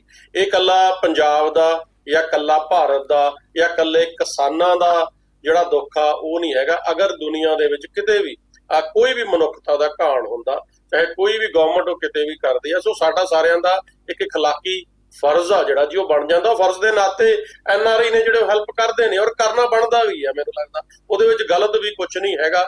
ਪਰ ਗੱਲ ਇਹ ਆ ਨਾ ਕਿ ਜੀ ਹੁਣ ਮੇਨ ਸਟ੍ਰੀਮ ਤੁਸੀਂ ਮੀਡੀਆ ਦੀ ਗੱਲ ਕੀਤੀ ਆ, ਤੁਸੀਂ ਨੈਸ਼ਨਲ ਮੀਡੀਆ ਦੀ ਗੱਲ ਕੀਤੀ ਆ। ਨੈਸ਼ਨਲ ਮੀਡੀਆ ਤੋਂ ਅਸੀਂ ਕੀ ਉਮੀਦ ਲਾਵਾਂਗੇ? ਪਹਿਲਾਂ ਤੁਸੀਂ ਦੇਖ ਲਓ ਕਿੰਨੇ ਮੁੰਡੇ ਨੇ ਕਿ ਜਿਨ੍ਹਾਂ ਨੂੰ ਵੱਖੋ ਵੱਖਰੇ ਚਾਰਜਸ ਦੇ ਅਧੀਨ, ਜਦ ਕਿ ਉਹਨਾਂ ਦਾ ਹੈ ਵੀ ਕੁਝ ਨਹੀਂ ਸੀਗਾ, ਔਰ ਇੰਡੀਆ ਦੇ ਵਿੱਚੋਂ ਆਏ, ਉਹਨਾਂ ਦੇ ਉੱਤੇ ਕੇਸ ਪਾ ਕੇ ਔਰ ਕਿਸ ਲੈਵਲ ਤੱਕ ਉਹਨਾਂ ਦੇ ਉੱਤੇ ਉਹਨਾਂ ਨੂੰ ਜੇਲ੍ਹਾਂ ਦੇ ਵਿੱਚ ਰੱਖਿਆ ਗਿਆ, ਡੱਕਿਆ ਗਿਆ, ਉਹ ਸਾਡੇ ਸਾਰਿਆਂ ਦੇ ਸਾਹਮਣੇ ਹੀ ਆ। ਸੋ ਇਹ ਚੀਜ਼ਾਂ ਹੋਣੀਆਂ ਸੁਭਾਵਿਕ ਨੇ ਕਿ ਇਹਦੇ 'ਚ ਕੋਈ ਇਹ ਨਹੀਂ ਹੈਗਾ ਕਿ ਵੀ ਆਪਾਂ ਨੂੰ ਕੋਈ ਹੈਰਾਨੀ ਆ ਇਸ ਤਰ੍ਹਾਂ ਦੇ ਬਿਆਨ ਦੇਣੇ ਜਾਂ ਉਸ ਚੀਜ਼ ਨੂੰ ਕਿਤੇ ਨਾ ਕਿਤੇ ਜਾ ਕੇ ਤੋੜ ਮਰੋੜ ਕੇ ਪੇਸ਼ ਕਰਨਾ, ਵੱਖਵਾਦੀਆਂ ਦੇ ਨਾਲ ਉਸ ਚੀਜ਼ ਨੂੰ ਜੋੜਨਾ। ਇਹ ਅੱਜ ਨਹੀਂ ਹੋ ਰਿਹਾ ਜੀ, ਇਹ ਪਹਿਲਾਂ ਤੋਂ ਵੀ ਹੋ ਰਿਹਾ, ਪਰ ਇਹ ਤਾਂ ਚੱਲਣਾ ਹੀ ਹੈ ਇਸੇ ਤਰ੍ਹਾਂ ਦੇ ਨਾਲ। ਪਰ ਇਹਨਾਂ ਚੀਜ਼ਾਂ ਤੋਂ ਨੈਸ਼ਨਲ ਮੀਡੀਆ ਦੀ ਤੁਸੀਂ ਗੱਲ ਕੀਤੀ ਆ, ਸੋ ਇਹਨਾਂ ਨੂੰ ਗਰੇਜ਼ ਕਰਨਾ ਚਾਹੀਦਾ ਵਿਦਆਊਟ ਪ੍ਰੂਫ, ਵਿਦਆਊਟ ਐਨੀ ਤੱਥਾਂ ਤੋਂ ਬਿਨਾਂ, ਕਿਸੇ ਵੀ ਤੱਥ ਤੋਂ ਬਿਨਾਂ ਅਗਰ ਇਦਾਂ ਦੀ ਗੱਲਬਾਤ ਕਰਦੇ ਆ ਤਾਂ ਦੈਟਸ ਰੋਂਗ। ਔਰ ਵਾਕਿਆ ਹੀ ਇਹ ਚੀਜ਼ ਨੂੰ ਇਸ ਚੀਜ਼ ਨਾਲ ਜੋੜਿਆ ਜਾ ਰਿਹਾ ਕਿ ਪੈਸਾ, ਉਹ ਤਾਂ ਇਹ ਸਮਝਦੇ ਨੇ ਕਿ ਜਿਹੜੇ ਉੱਥੇ ਦਾ ਕਿਸਾਨ ਆ ਉਹਨਾਂ ਦੇ ਕੋਲੇ ਕੁਝ ਹੈ ਹੀ ਨਹੀਂ, ਉਹ ਕਰ ਹੀ ਨਹੀਂ ਸਕਦੇ ਕੁਝ ਇਸ ਲੈਵਲ ਤੱਕ, ਉਹਨਾਂ ਦੇ ਕੋਲੇ ਖਾਣਾ ਵੀ ਨਹੀਂ ਖਾ ਸਕਦੇ। ਉਹ ਇਸ ਤਰੀਕੇ ਦੇ ਨਾਲ ਪੇਸ਼ ਕਰਨ ਦੀ ਕੋਸ਼ਿਸ਼ ਕਰਦੇ ਆ ਕਿ ਇਹਨਾਂ ਨੂੰ ਜੋ ਵੀ ਫੰਡਿੰਗ ਹੁੰਦੀ ਆ, ਜਿੰਨਾ ਵੀ ਪੈਸਾ ਆ ਰਿਹਾ, ਇਹ ਸਾਰਾ ਬਾਹਰਲੀਆਂ ਕੰਟਰੀਆਂ ਤੋਂ ਹੀ ਆ ਰਿਹਾ। ਪਰ ਰਿਐਲਿਟੀ ਆਪਾਂ ਨੂੰ ਵੀ ਪਤਾ ਕਿ ਸਾਰੇ ਕਿਸਾਨ ਇੱਥੇ 2-2 ਕਿੱਲੇ ਵਾਲੇ ਨਹੀਂ ਹੈਗੇ, 200 ਕਿੱਲੇ ਦੇ ਮਾਲਕ ਨੇ ਜਿਹੜੇ, ਉਹ ਵੀ ਉੱਥੇ ਬੈਠੇ ਨੇ, ਉਹਨਾਂ ਦੇ ਕੋਲੇ ਬਹੁਤ ਕੁਝ ਆ, ਚੰਗੀ ਕਿਸਾਨੀ ਵੀ ਉੱਥੇ ਹੈਗੀ ਆ, ਪਰ ਉਸ ਚੀਜ਼ ਨੂੰ ਉਹ ਅੱਖੋਂ ਪਰੋਖੇ ਕਿਤੇ ਨਾ ਕਿਤੇ ਜਾ ਕੇ ਜਾਣਬੁੱਝ ਕੇ ਚਾਹੇ ਕਰ ਰਹੇ ਨੇ, ਪਰ ਕਰ ਰਹੇ। ਕਮਲ ਜੀ, ਦੋ ਚੀਜ਼ਾਂ ਇਹਦੇ ਵਿੱਚ ਦੇਖੋ। ਗੱਲ ਇਹ ਹੈ ਕਿ ਜਿਹੜੇ NRIs ਬਾਹਰ ਬੈਠੇ ਨੇ, ਤੁਸੀਂ ਵੀ ਬਾਹਰ ਬੈਠੇ ਹੋ, ਇਹ ਇੱਥੇ ਜਿਹੜੇ ਧਰਨੇ ਦੇ ਰਹੇ ਨੇ ਉਹਨਾਂ ਕਿਸਾਨਾਂ ਦੇ ਪੁੱਤ ਨੇ, ਧੀਆਂ ਨੇ, ਇਹ ਉਹਨਾਂ ਦੇ ਬੱਚੇ ਨੇ ਜਿਹੜੇ ਬਾਹਰ ਬੈਠੇ ਨੇ। ਤੇ ਇਸ ਕਰਕੇ ਉਹ ਮਤਲਬ ਕਿ ਉਹਨਾਂ ਦਾ ਇਖਲਾਕੀ ਫਰਜ਼ ਹੈ, ਉਹਨਾਂ ਦਾ ਖੂਨ ਹੈ, ਉਹਨਾਂ ਦੀ ਆਪਣੀ ਮਿੱਟੀ ਹੈ, ਉਹਨਾਂ ਦਾ ਸੂਬਾ ਹੈ, ਉਹਨਾਂ ਦੀ ਜੰਪਲ ਇੱਥੇ ਹੈ, ਉੱਥੇ ਦੀ ਪੈਦਾਇਸ਼ ਇੱਥੇ ਦੀ ਹੈ, ਤੇ ਉਹਨਾਂ ਦਾ ਫਰਜ਼ ਵੈਸੇ ਵੀ ਬਣਦਾ ਤੇ ਉਹ ਕਰਨਗੇ ਵੀ। ਇਹਦੇ 'ਚ ਕੋਈ ਹਰਜ ਹੀ ਨਹੀਂ ਹੈ ਤੇ ਗਲਤ ਵੀ ਨਹੀਂ ਹੈ। ਦੂਜੇ ਪਾਸੇ ਜੇ ਆਪਾਂ ਮੀਡੀਆ ਦੀ ਰੋਲ ਦੀ ਗੱਲ ਕਰੀਏ ਤੇ ਮੀਡੀਆ, ਤੁਸੀਂ ਦੇਖੋ ਨਾ ਕਿ ਇਸ ਦਾ ਅਸਰ ਕਿਸ ਤਰੀਕੇ ਨਾਲ ਪੈ ਰਿਹਾ, ਬਹੁਤ ਵਿਆਪਕ ਤੇ ਵੱਡਾ ਅਸਰ ਇਹਨੂੰ ਆਪਾਂ ਕਹਿ ਸਕਦੇ ਜਦੋਂ ਪੈਂਦਾ ਹੈ। ਕਿਉਂਕਿ ਸੋਸ਼ਲ ਮੀਡੀਆ, ਜਿਵੇਂ ਆਪਾਂ ਅਕਸਰ ਕੀਤੀ, ਸੋਸ਼ਲ ਮੀਡੀਆ ਇੱਕ ਆਪਾਂ ਪੰਜਾਬੀ 'ਚ ਗੱਲ ਕਰ ਰਹੇ ਹਾਂ ਤਾਂ ਉਹ ਇੱਕ ਪਾਸੇ ਰਹਿ ਜਾਂਦਾ, ਇੱਕ ਪਾਸੇ ਦੇ ਇਲਾਕਿਆਂ ਨੂੰ ਹੀ ਉਹ ਕੇਟਰ ਕਰਦਾ, ਲੋਕਾਂ ਤੱਕ ਪਹੁੰਚਦਾ ਹੈਗਾ। ਤੇ ਜਦੋਂ ਤੁਸੀਂ ਦਿੱਲੀ ਟੱਪਦੇ ਹੋ ਤਾਂ ਹਿੰਦੀ ਭਾਸ਼ਾ ਸ਼ੁਰੂ ਹੋ ਜਾਂਦੀ ਹੈ, ਗੁਜਰਾਤੀ ਸ਼ੁਰੂ ਹੋ ਜਾਂਦੀ ਹੈ, ਵੱਖ-ਵੱਖ ਸੂਬਿਆਂ ਦੀ ਵੱਖ-ਵੱਖ ਬੋਲੀਆਂ ਹੈਗੀਆਂ। ਉੱਥੇ ਜਿਹੜੀ ਇੱਕ ਕਾਮਨ ਲੈਂਗੁਏਜ ਆ ਉਹ ਭਾਰਤ ਦੀ ਹਿੰਦੀ ਹੈਗੀ ਹੈ। ਤੇ ਹਿੰਦੀ ਮੇਨ ਸਟ੍ਰੀਮ ਮੀਡੀਆ ਅੱਜ ਕਿਤੇ ਨਾ ਕਿਤੇ ਜੋ ਦਿਖਾਈ ਦੇ ਰਿਹਾ ਉਹ ਕੇਂਦਰ ਸਰਕਾਰ ਦੇ ਅਧੀਨ ਹੀ ਕੰਮ ਕਰ ਰਹੀ ਹੈ। ਤੇ ਉਹ ਅਗਰ ਉਸਦੇ ਦਿਸ਼ਾ ਨਿਰਦੇਸ਼ਾਂ ਦੇ ਮੁਤਾਬਕ ਜਾਂ ਉਸਦੇ ਕਹੇ ਮੁਤਾਬਕ ਜਿਹੜਾ ਹੈਗਾ ਦਿਖਾਉਂਦੀ ਹੈ, ਚੀਜ਼ਾਂ ਨੂੰ ਕਰਦੀ ਹੈ, ਤਾਂ ਫਿਰ ਸਹੀ ਮੈਸੇਜ ਤਾਂ ਪਹੁੰਚੇਗਾ ਹੀ ਨਹੀਂ ਨਾ। ਬਿਲਕੁਲ ਟਰੂ। ਔਰ ਸਹੀ ਮੈਸੇਜ ਪਹੁੰਚੂਗਾ ਵੀ ਨਹੀਂ, ਔਰ ਇਹ ਪਹੁੰਚਾਉਣਾ ਚਾਹੁੰਦੇ ਵੀ ਨਹੀਂ, ਕਿਉਂਕਿ ਇਹ ਜਿਹੜਾ ਨੈਸ਼ਨਲ ਮੀਡੀਆ, ਇਹ ਆਪਾਂ ਨੂੰ ਪਤਾ ਕਿ ਕਿਹਨਾਂ ਦੇ ਹੱਥਾਂ ਦੀ ਜਿਹੜੀ ਇਹ ਕਠਪੁਤਲੀ ਆ, ਸੋ ਉਹ ਬਣਿਆ ਹੋਇਆ। ਸੋ ਅੱਗੇ ਆਪਾਂ DIG ਜਿਹੜੇ ਖਟੜਾ ਨੇ ਜੀ, ਉਹਨਾਂ ਨੂੰ ਸਿੱਟ ਦੇ ਵਿੱਚੋਂ ਬਾਹਰ ਕਰਨ ਦੇ ਹੁਕਮ, ਸੋ ਇਹਦੇ ਉੱਪਰ ਆਪਾਂ ਜ਼ਰੂਰ ਜਿਹੜੀ ਗੱਲਬਾਤ ਆ ਡਿਟੇਲ ਦੇ ਵਿੱਚ ਦੱਸੀਏ ਕਿ ਕੀ ਪੂਰੀ ਇਹ ਮਸਲਾ ਸੀਗਾ ਔਰ ਕੀ ਹੁਣ ਇਹਦੇ ਜਿਹੜੀ ਲੇਟੈਸਟ ਅਪਡੇਟ ਆ ਜਿਹੜੀ ਹੋਈ। ਕਮਲ ਜੀ, ਪੰਜਾਬ ਹਰਿਆਣਾ ਹਾਈ ਕੋਰਟ ਦੇ ਵਿੱਚ ਪਟੀਸ਼ਨ ਪਾਈ ਹੋਈ ਸੀ, ਉਸ ਦੇ ਉੱਪਰ ਮਾਮਲਾ ਚੱਲ ਰਿਹਾ ਸੀਗਾ ਕਿ ਕਿਸ ਤਰੀਕੇ ਦੇ ਨਾਲ ਜਿਹੜਾ ਬੇਅਦਬੀ ਦਾ ਮਾਮਲਾ ਹੈਗਾ ਬੁਰਜ ਜਵਾਹਰ ਸਿੰਘ ਵਾਲਾ, ਜਿੱਥੋਂ ਆਪਣੇ ਗੁਰੂ ਗ੍ਰੰਥ ਸਾਹਿਬ ਜੀ ਚੋਰੀ ਹੋਏ ਸੀਗੇ, ਉਸ ਤੋਂ ਬਾਅਦ ਬਰਗਾੜੀ ਜਿੱਥੇ ਬੇਅਦਬੀ ਹੋਈ ਸੀਗੀ, ਇਹ ਸਾਰੇ ਜਿਹੜੇ ਕੇਸਿਸ ਸੀਗੇ, ਇਹ ਜਿਹੜੇ ਹੈ ਕਿਤੇ ਨਾ ਕਿਤੇ ਇੱਕ ਆਪਸੀ ਪੇਚ ਫਸਿਆ ਹੋਇਆ ਸੀਗਾ CBI ਦੇ ਨਾਲ, ਕਿ CBI ਵੀ ਜਾਂਚ ਕਰ ਰਹੀ ਹੈ। ਤੇ ਇਹ ਰੌਲਾ ਸੀਗਾ, ਆਪਾਂ ਜੋ ਪਹਿਲੇ ਦੇਖਿਆ ਵੀ ਹੈਗਾ। ਤੇ ਇਹ ਜਿਹੜਾ ਮਾਮਲਾ ਚੱਲ ਰਿਹਾ ਸੀਗਾ ਹਾਈ ਕੋਰਟ ਦੇ ਵਿੱਚ, ਤੇ ਹਾਈ ਕੋਰਟ ਨੇ ਫੈਸਲਾ ਜਿਹੜਾ ਹੈਗਾ ਇਹ ਸੁਣਾਇਆ ਸੀਗਾ ਕਿ CBI ਇਸ ਮਾਮਲੇ ਤੋਂ ਪਰੇ ਹੋ ਜਾਏ, ਇਸ ਮਾਮਲੇ ਨੂੰ ਛੱਡ ਕੇ ਜਿੰਨੇ ਵੀ ਦਸਤਾਵੇਜ਼ ਹੈਗੇ ਆ ਉਹ ਸਾਰੇ ਪੰਜਾਬ ਪੁਲਿਸ ਨੂੰ ਸੌਂਪ ਦੇ। ਇਸ ਮਾਮਲੇ ਦੀ ਜਿਹੜੀ ਜਾਂਚ ਹੈਗੀ ਹੈ ਉਹ ਹੁਣ ਪੰਜਾਬ ਪੁਲਿਸ ਕਰੇਗੀ, ਕਿਉਂਕਿ ਪੰਜਾਬ ਸਰਕਾਰ ਨੇ ਰੈਜ਼ੋਲੂਸ਼ਨ ਪਾਸ ਕਰਤਾ ਸੀਗਾ ਕਿ CBI ਤੋਂ ਆਪਣਾ ਅਧਿਕਾਰ ਵਾਪਸ ਲੈਂਦੇ, ਜਿਹੜੀ ਜਾਂਚ ਉਹਨਾਂ ਨੂੰ ਦਿੱਤੀ ਸੀ ਉਹ ਵਾਪਸ ਲੈਂਦੇ। ਜਿਹੜੀ ਜਾਂਚ ਹੈ ਉਹ ਪਿਛਲੀ ਸਰਕਾਰ ਦੇ ਵੱਲੋਂ ਦਿੱਤੀ ਗਈ ਸੀ, ਲਿਹਾਜ਼ਾ ਜੇ ਸਰਕਾਰ ਨੇ ਮਨਾ ਕਰ ਦਿੱਤਾ CBI ਨੂੰ ਤਾਂ CBI ਕੋਲ ਕੋਈ ਰਾਈਟ ਹੀ ਨਹੀਂ ਰਹਿ ਜਾਂਦਾ ਕਿ ਬਰਗਾੜੀ ਬੇਅਦਬੀ ਮਾਮਲੇ ਦੀ ਜਾਂਚ ਕਰੇ। ਲਿਹਾਜ਼ਾ ਬਿਲਕੁਲ। ਸੀਬੀਆਈ ਸਾਰੇ ਡਾਕੂਮੈਂਟਸ ਪੰਜਾਬ ਪੁਲਿਸ ਨੂੰ ਦੇਵੇ ਤੇ ਪੰਜਾਬ ਪੁਲਿਸ ਦੀ ਸਪੈਸ਼ਲ ਇਨਵੈਸਟੀਗੇਸ਼ਨ ਟੀਮ ਹੈ ਜਿਹੜੀ ਸਿੱਟ ਬਣੀ ਹੋਈ ਆ ਉਹ ਇਸ ਦੀ ਜੀ। ਜਾਂਚ ਕਰੇ, ਇੱਕ ਪਾਰਟ। ਦੂਜਾ, ਜੀ। ਹੁਣ ਇਸ ਦੇ ਵਿੱਚ ਜਿਹੜਾ ਫੈਸਲਾ ਇਹ ਵੀ ਆਇਆ ਸੀਗਾ ਕਿ ਕਿਹਾ ਜਾ ਰਿਹਾ ਸੀਗਾ ਕਿ ਸਿੱਟ ਦੇ ਜਿਹੜੇ ਮੁਖੀ ਸੀਗੇ, ਜਿਹੜੇ ਇਹ ਬੇਅਦਬੀ ਮਾਮਲੇ ਦੀ ਜਿਹੜੀ ਜਾਂਚ ਕਰ ਰਹੇ ਸੀਗੇ, ਰਣਬੀਰ ਖੱਟੜਾ ਜਿਹੜੇ ਡੀਆਈਜੀ ਨੇ ਉਹ ਕਰ ਰਹੇ ਸੀਗੇ, ਕਿਉਂਕਿ ਸਿੱਟਾਂ ਵੀ ਦੋ ਬਣੀਆਂ ਹੋਈਆਂ ਸੀਗੀਆਂ। ਤੇ ਖੱਟੜਾ ਸਾਹਿਬ ਦੇ ਉੱਪਰ ਸਵਾਲ ਚੁੱਕੇ ਗਏ ਸੀਗੇ ਕਿ ਕਿਤੇ ਨਾ ਕਿਤੇ ਉਹ ਜਿਹੜੀ ਜਾਂਚ ਕਰ ਰਹੇ ਉਹ ਬਾਇਸਡ ਹੈਗੀ ਹੈ, ਸਵਾਲਾਂ ਦੇ ਘੇਰੇ ਦੇ ਵਿੱਚ ਹੈਗੀ ਹੈ। ਇਸ ਕਰਕੇ ਪੰਜਾਬ ਹਰਿਆਣਾ ਹਾਈ ਕੋਰਟ ਨੇ ਕਿਹਾ ਹੈ ਕਿ ਖੱਟੜਾ ਸਾਹਿਬ ਉਸ ਸਿੱਟ ਦਾ ਹਿੱਸਾ ਨਹੀਂ ਹੋਣਗੇ ਜਿਹੜੀ ਸਿੱਟ ਜਿਹੜੀ ਹੈ ਬਰਗਾੜੀ ਬੇਅਦਬੀ ਮਾਮਲੇ ਦੀ ਜਾਂਚ ਕਰੇਗੀ। ਉਹਦੇ ਵਿੱਚ ਨਵਾਂ ਫਿਰ ਕਿਸੇ ਨੂੰ ਐਡ ਕੀਤਾ ਗਿਆ ਜੀ ਹੋਰ ਰਾਈਟ ਨਾਓ ਜਾਂ ਨਹੀਂ? ਉਹ ਪੰਜਾਬ ਪੁਲਿਸ ਦੇ ਅਧਿਕਾਰ ਖੇਤਰ ਦੇ ਵਿੱਚ ਛੱਡ ਦਿੱਤਾ ਗਿਆ ਹੈ ਕਿ ਉਹ ਜਿਹੜਾ ਵੀ ਕੋਈ ਕੰਪੀਟੈਂਟ ਜਿਹੜੇ ਆਫੀਸਰ ਹੋਣਗੇ ਉਹਨਾਂ ਨੂੰ ਜਿਹੜਾ ਹੈ ਉਹ ਲਗਾਏਗੀ। ਜੀ ਜੀ ਬਿਲਕੁਲ। ਵੱਡੀ ਡਿਵੈਲਪਮੈਂਟ ਕਹੀ ਜਾ ਸਕਦੀ ਹੈ ਵੱਡੀ ਕਿਉਂਕਿ ਦੋ development ਵੱਡੀ ਡਿਵੈਲਪਮੈਂਟ ਹੈ ਖਰੜਾ ਸਾਹਿਬ ਨੂੰ ਪਰੇ ਕਰਨਾ ਤੇ ਸੀਬੀਆਈ ਤੋਂ ਜਿਹੜੀ ਜਾਂਚ ਲੈ ਕੇ ਪੰਜਾਬ ਪੁਲਿਸ ਨੂੰ ਦੇਣਾ, ਕਿਉਂਕਿ ਹੁਣ ਤੱਕ ਸਵਾਲ ਸੀਗਾ ਕਿ ਸੀਬੀਆਈ ਕੇਂਦਰ ਦਾ ਤੋਤਾ ਹੈਗੀ ਹੈ, ਕੇਂਦਰ ਦੇ ਇਸ਼ਾਰੇ ਤੇ ਕੰਮ ਕਰ ਰਹੀ ਹੈ। ਪਹਿਲੇ ਇਹ ਕਿਹਾ ਜਾਂਦਾ ਸੀਗਾ ਕਿ ਕੇਂਦਰ ਦੇ ਵਿੱਚ ਜਿਹੜੀ ਅਕਾਲੀ ਭਾਜਪਾ ਦੀ ਹਕੂਮਤ ਹੈਗੀ ਹੈ ਤੇ ਉਹ ਸੀਬੀਆਈ ਦੀ ਵਰਤੋਂ ਆਪਣੇ ਮੁਤਾਬਕ ਕਰ ਰਿਹਾ, ਤੇ ਹੁਣ ਪੰਜਾਬ ਪੁਲਿਸ ਦੇ ਜਦੋਂ ਪਾਲੇ ਪੂਰੀ ਗੇਂਦ ਆ ਗਈ ਹੈ ਤੇ ਪੰਜਾਬ ਪੁਲਿਸ ਸੂਬੇ ਦੀ ਹੁੰਦੀ ਹੈ। ਹੁਣ ਸੂਬੇ ਦੀ ਜਿਹੜੀ ਹੈ ਪੁਲਿਸ ਜਿਹੜੀ ਹੈ ਇਸ ਨੂੰ ਇਨਵੈਸਟੀਗੇਟ ਕਰੇਗੀ, ਤਾਂ ਹੁਣ ਦੋ ਪਾਸੇ ਇਹਦੇ ਵੀ ਹੋਣਗੇ। ਹੁਣ ਅਕਾਲੀ ਦਲ ਵੀ ਕਹੇਗਾ, ਬਾਕੀ ਵੀ ਕਹਿਣਗੇ ਕਿ ਕੈਪਟਨ ਸਾਹਿਬ ਜਾਂ ਮੌਜੂਦਾ ਸਰਕਾਰ ਆਪਣੇ ਤਰੀਕੇ ਦੇ ਨਾਲ ਕਰਵਾ ਰਹੇ ਆ। ਦੂਜੇ ਪਾਸੇ ਜਦੋਂ ਚੋਣਾਂ ਆਣਗੀਆਂ ਤੇ ਕੋਈ ਇਸ ਤਰ੍ਹਾਂ ਰਿਲੇਟਡ ਜਦੋਂ ਗ੍ਰਿਫਤਾਰੀਆਂ ਜਾਂ ਕੁਝ ਵੀ ਸਮਨਿੰਗ ਹੁੰਦੀ ਹੈ ਤੇ ਉਸ ਨੂੰ ਇੱਕ ਪੋਲੀਟੀਕਲ ਇਸ਼ੂ ਪੱਕਾ ਬਣਾਇਆ ਜਾਏਗਾ ਤਾਂ ਕਿਹਾ ਜਾਏਗਾ ਦੇਖਿਆ ਕਿ ਇੱਥੇ ਕਿਤੇ ਨਾ ਕਿਤੇ ਇਹ ਵੀ ਜਿਹੜੀ ਜਾਂਚ ਹੈ ਉਹ ਬਾਇਸਡ ਹੈ। ਬਿਲਕੁਲ ਜੀ, ਇਹ ਤਾਂ ਬਣਨਾ ਹੀ ਬਣਨਾ ਆ ਕਿ ਅਗਰ ਪੰਜਾਬ ਪੁਲਿਸ ਦੇ ਉੱਤੇ ਆਪਾਂ ਦੇਖੀਏ ਤਾਂ ਪੰਜਾਬ ਪੁਲਿਸ ਦੇ ਉੱਪਰ ਵੀ ਆਪਾਂ ਕਿੰਨਾ ਕੁ ਭਰੋਸਾ ਕਰ ਸਕਦੇ ਹਾਂ, ਕਿਉਂਕਿ ਪਾਰੀ ਕਿਸ ਹਿਸਾਬ ਨਾਲ ਖੇਡਦੇ ਆ ਉਹ ਆਪਾਂ ਨੂੰ ਸਭ ਨੂੰ ਪਤਾ ਕਿ ਜਿਹੜੀ ਗਵਰਨਮੈਂਟ ਆ ਉਧਰ ਨੂੰ ਪੰਜਾਬ ਪੁਲਿਸ ਹੋਈ ਹੁੰਦੀ ਆ, ਉਹਨਾਂ ਦੇ ਹੱਥਾਂ ਦੇ ਵਿੱਚ ਪੰਜਾਬ ਪੁਲਿਸ ਖੇਡਦੀ ਹੁੰਦੀ ਆ। ਸੋ ਆਉਣ ਵਾਲਾ ਸਮਾਂ ਦੱਸੂਗਾ, ਪਰ ਇਹ ਤਾਂ ਆਪਣੇ ਤਰੀਕੇ ਦੇ ਨਾਲ ਇਹਨਾਂ ਨੇ ਜਿਹੜੀਆਂ ਗੇਮਾਂ ਨੇ ਉਹ ਪਲੇ ਕਰਨੀਆਂ ਨੇ। ਚਾਹੇ ਸੀਬੀਆਈ ਤੋਂ ਹੁਣ ਜਿਹੜਾ ਹੈਗਾ ਪੰਜਾਬ ਪੁਲਿਸ ਦੇ ਹੱਥ ਦੇ ਵਿੱਚ ਆ ਗਏ ਆ ਸਾਰਾ, ਪਰ ਕਿਸ ਹਿਸਾਬ ਦੇ ਨਾਲ ਹੁਣ ਉਹ ਕਰਦੇ ਆ, ਕਿੰਨੀ ਕੁ ਪਾਰਦਰਸ਼ਤਾ ਦੇ ਨਾਲ ਕੰਮ ਕਰਦੇ ਆ, ਸੋ ਤਾਂ ਆਉਣ ਵਾਲਾ ਸਮਾਂ ਦੱਸੂਗਾ। ਪਰ ਆਪਾਂ ਨੂੰ ਜੇ ਆਪਾਂ ਪਿਛਲੀਆਂ ਕੋਈ ਵੀ ਜਿਹੜੀਆਂ ਇਹਨਾਂ ਦੀਆਂ ਚੱਕੀਏ ਜੀ ਦੇਖੀਏ, ਪਿਛਲੀਆਂ ਡਿਵੈਲਪਮੈਂਟਸ ਕੀ ਇਹਨਾਂ ਨੇ ਕੀਤੀਆਂ ਨੇ, ਸੋ ਆਪਾਂ ਨੂੰ ਸਾਰਿਆਂ ਨੂੰ ਪਤਾ ਕਿ ਪੰਜਾਬ ਪੁਲਿਸ ਵੀ ਕਿੰਨੀ ਕੁ ਇਮਾਨਦਾਰੀ ਦੇ ਨਾਲ ਜਿਹੜਾ ਆਪਣਾ ਫਰਜ਼ ਆ ਉਹ ਨਿਭਾਉਂਦੀ ਆ। ਸੋ ਬਾਕੀ ਆਲ ਡਿਪੈਂਡ ਕਿ ਹੁਣ ਇਹਦੇ ਵਿੱਚ ਜਿਹੜਾ ਜਾਂਚਕਰਤਾ ਅਧਿਕਾਰੀ ਨੇ ਉਹ ਕੌਣ ਆਉਂਦੇ ਨੇ ਔਰ ਕਿਸ ਤਰੀਕੇ ਦੇ ਨਾਲ ਆਪਣਾ ਕੰਮ ਕਰਦੇ ਆ, ਸੋ ਉਹ ਦੇਖਦੇ ਆ ਜੀ। ਔਰ ਵਿਦੇਸ਼ਾਂ ਨੂੰ ਮੈਂ ਜਿਸ ਤਰ੍ਹਾਂ ਪਹਿਲਾਂ ਗੱਲ ਕੀਤੀ ਆ ਕਿ ਵਿਦੇਸ਼ਾਂ ਨੂੰ ਬੜਾ ਜਿਹੜਾ ਰੁਝਾਨ ਆ ਜੀ ਜਵਾਨੀ ਦਾ ਉਹ ਬੜਾ ਬਣਿਆ ਹੋਇਆ।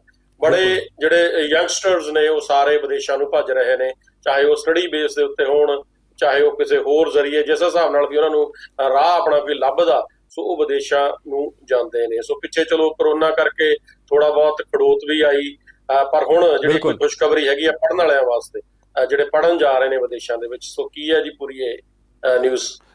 ਇਹ ਬੜੀ ਇੰਪੋਰਟੈਂਟ ਡਿਵੈਲਪਮੈਂਟ ਹੈਗੀ, ਇਸ ਨੂੰ ਆਪਾਂ ਮੰਨ ਸਕਦੇ ਹਾਂ ਕਮਲ ਜੀ ਇਸ ਤਰੀਕੇ ਦੇ ਨਾਲ ਕਿ ਆਪਾਂ ਜਾਣਦੇ ਹਾਂ ਕਿ ਸਾਡੇ ਪੰਜਾਬ ਦੇ ਵਿੱਚ ਵਿਦੇਸ਼ਾਂ ਨੂੰ ਜਾਣ ਦਾ ਬਹੁਤ ਜ਼ਿਆਦਾ ਰੁਝਾਨ ਹੈਗਾ ਤੇ ਟਰੈਵਲ ਏਜੰਟਾਂ ਦੇ ਨਾਂ ਦੇ ਉੱਪਰ, ਇਮੀਗ੍ਰੇਸ਼ਨ ਐਕਸਪਰਟਸ ਤੇ ਕੰਸਲਟੈਂਟ ਦੇ ਨਾਂ ਦੇ ਉੱਪਰ ਠੱਗੀ ਠੋਰੀਆਂ ਬਹੁਤ ਹੁੰਦੀਆਂ ਤੇ ਸਾਡੇ ਲੋਕ ਜਿਹੜੇ ਨੇ ਵਿਚਾਰੇ ਜਿਹੜੇ ਇਮਾਨਦਾਰੀ ਨਾਲ ਪੈਸਾ ਕਮਾਉਂਦੇ ਆ, ਉਹਨਾਂ ਦੀ ਗਾੜੀ ਮਿਹਨਤ ਦਾ ਪੈਸਾ ਹੁੰਦਾ ਉਹ ਇਹਨਾਂ ਤੋਂ ਲੁੱਟਵਾ ਬੈਠਦੇ ਨੇ। ਅਕਸਰ ਇਹ ਕੇਸਿਸ ਜਿਹੜੇ ਆ ਫਰਾਡ ਦੇ ਬਹੁਤ ਆਉਂਦੇ ਆਪਣੇ ਦੁਆਬੇ 'ਚ ਤਾਂ ਬਹੁਤ ਹੀ ਜ਼ਿਆਦਾ ਆਉਂਦੇ ਆ।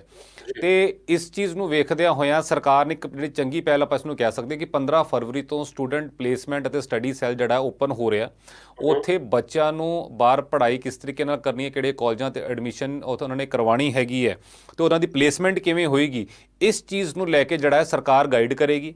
ਜਿੱਥੇ ਉਹ ਦੱਸੇਗੀ ਉੱਥੇ ਦੀ ਯੂਨੀਵਰਸਿਟੀਜ਼ ਦੇ ਨਾਲ, ਕਾਲਜਿਸ ਦੇ ਨਾਲ ਟਾਈ ਅਪ ਕਰਕੇ ਗੱਲਬਾਤ ਕਰਕੇ ਪੂਰਾ ਦੱਸੇਗੀ, ਕਿਉਂਕਿ ਕਿਤੇ ਨਾ ਕਿਤੇ ਇੱਕ ਪਾਰਦਰਸ਼ੀ ਸਿਸਟਮ ਜਿਹੜਾ ਹੋਏਗਾ ਉਹ ਸ਼ੁਰੂ ਹੋ ਜਾਏ। ਕਿਉਂਕਿ ਜਦੋਂ ਸਰਕਾਰ ਦੇ ਥਰੂ ਕੋਈ ਜਾਏਗਾ ਤੇ ਉਸ ਦੇ ਵਿੱਚ ਗਲਤੀ ਦੀ ਜਾਂ ਫਰਾਡ ਦੀ ਇਹ ਗੁੰਜਾਇਸ਼ ਜਿਹੜੀ ਹੈ ਖਤਮ ਹੋ ਜਾਏਗੀ, ਜਿਹੜੀ ਕਿ ਅਕਸਰ ਆਪਾਂ ਰੋਜ਼ ਦੇਖਦੇ ਹਾਂ ਕਿਤੇ ਨਾ ਕਿਤੇ ਫਰਾਡ ਦੇ ਜਿਹੜੇ ਕੇਸਿਸ ਹੈ ਆਪਣੇ ਥਾਣਿਆਂ ਦੇ ਵਿੱਚ ਪੰਜਾਬ 'ਚ ਰੋਜ਼ ਆਉਂਦੇ ਨੇ।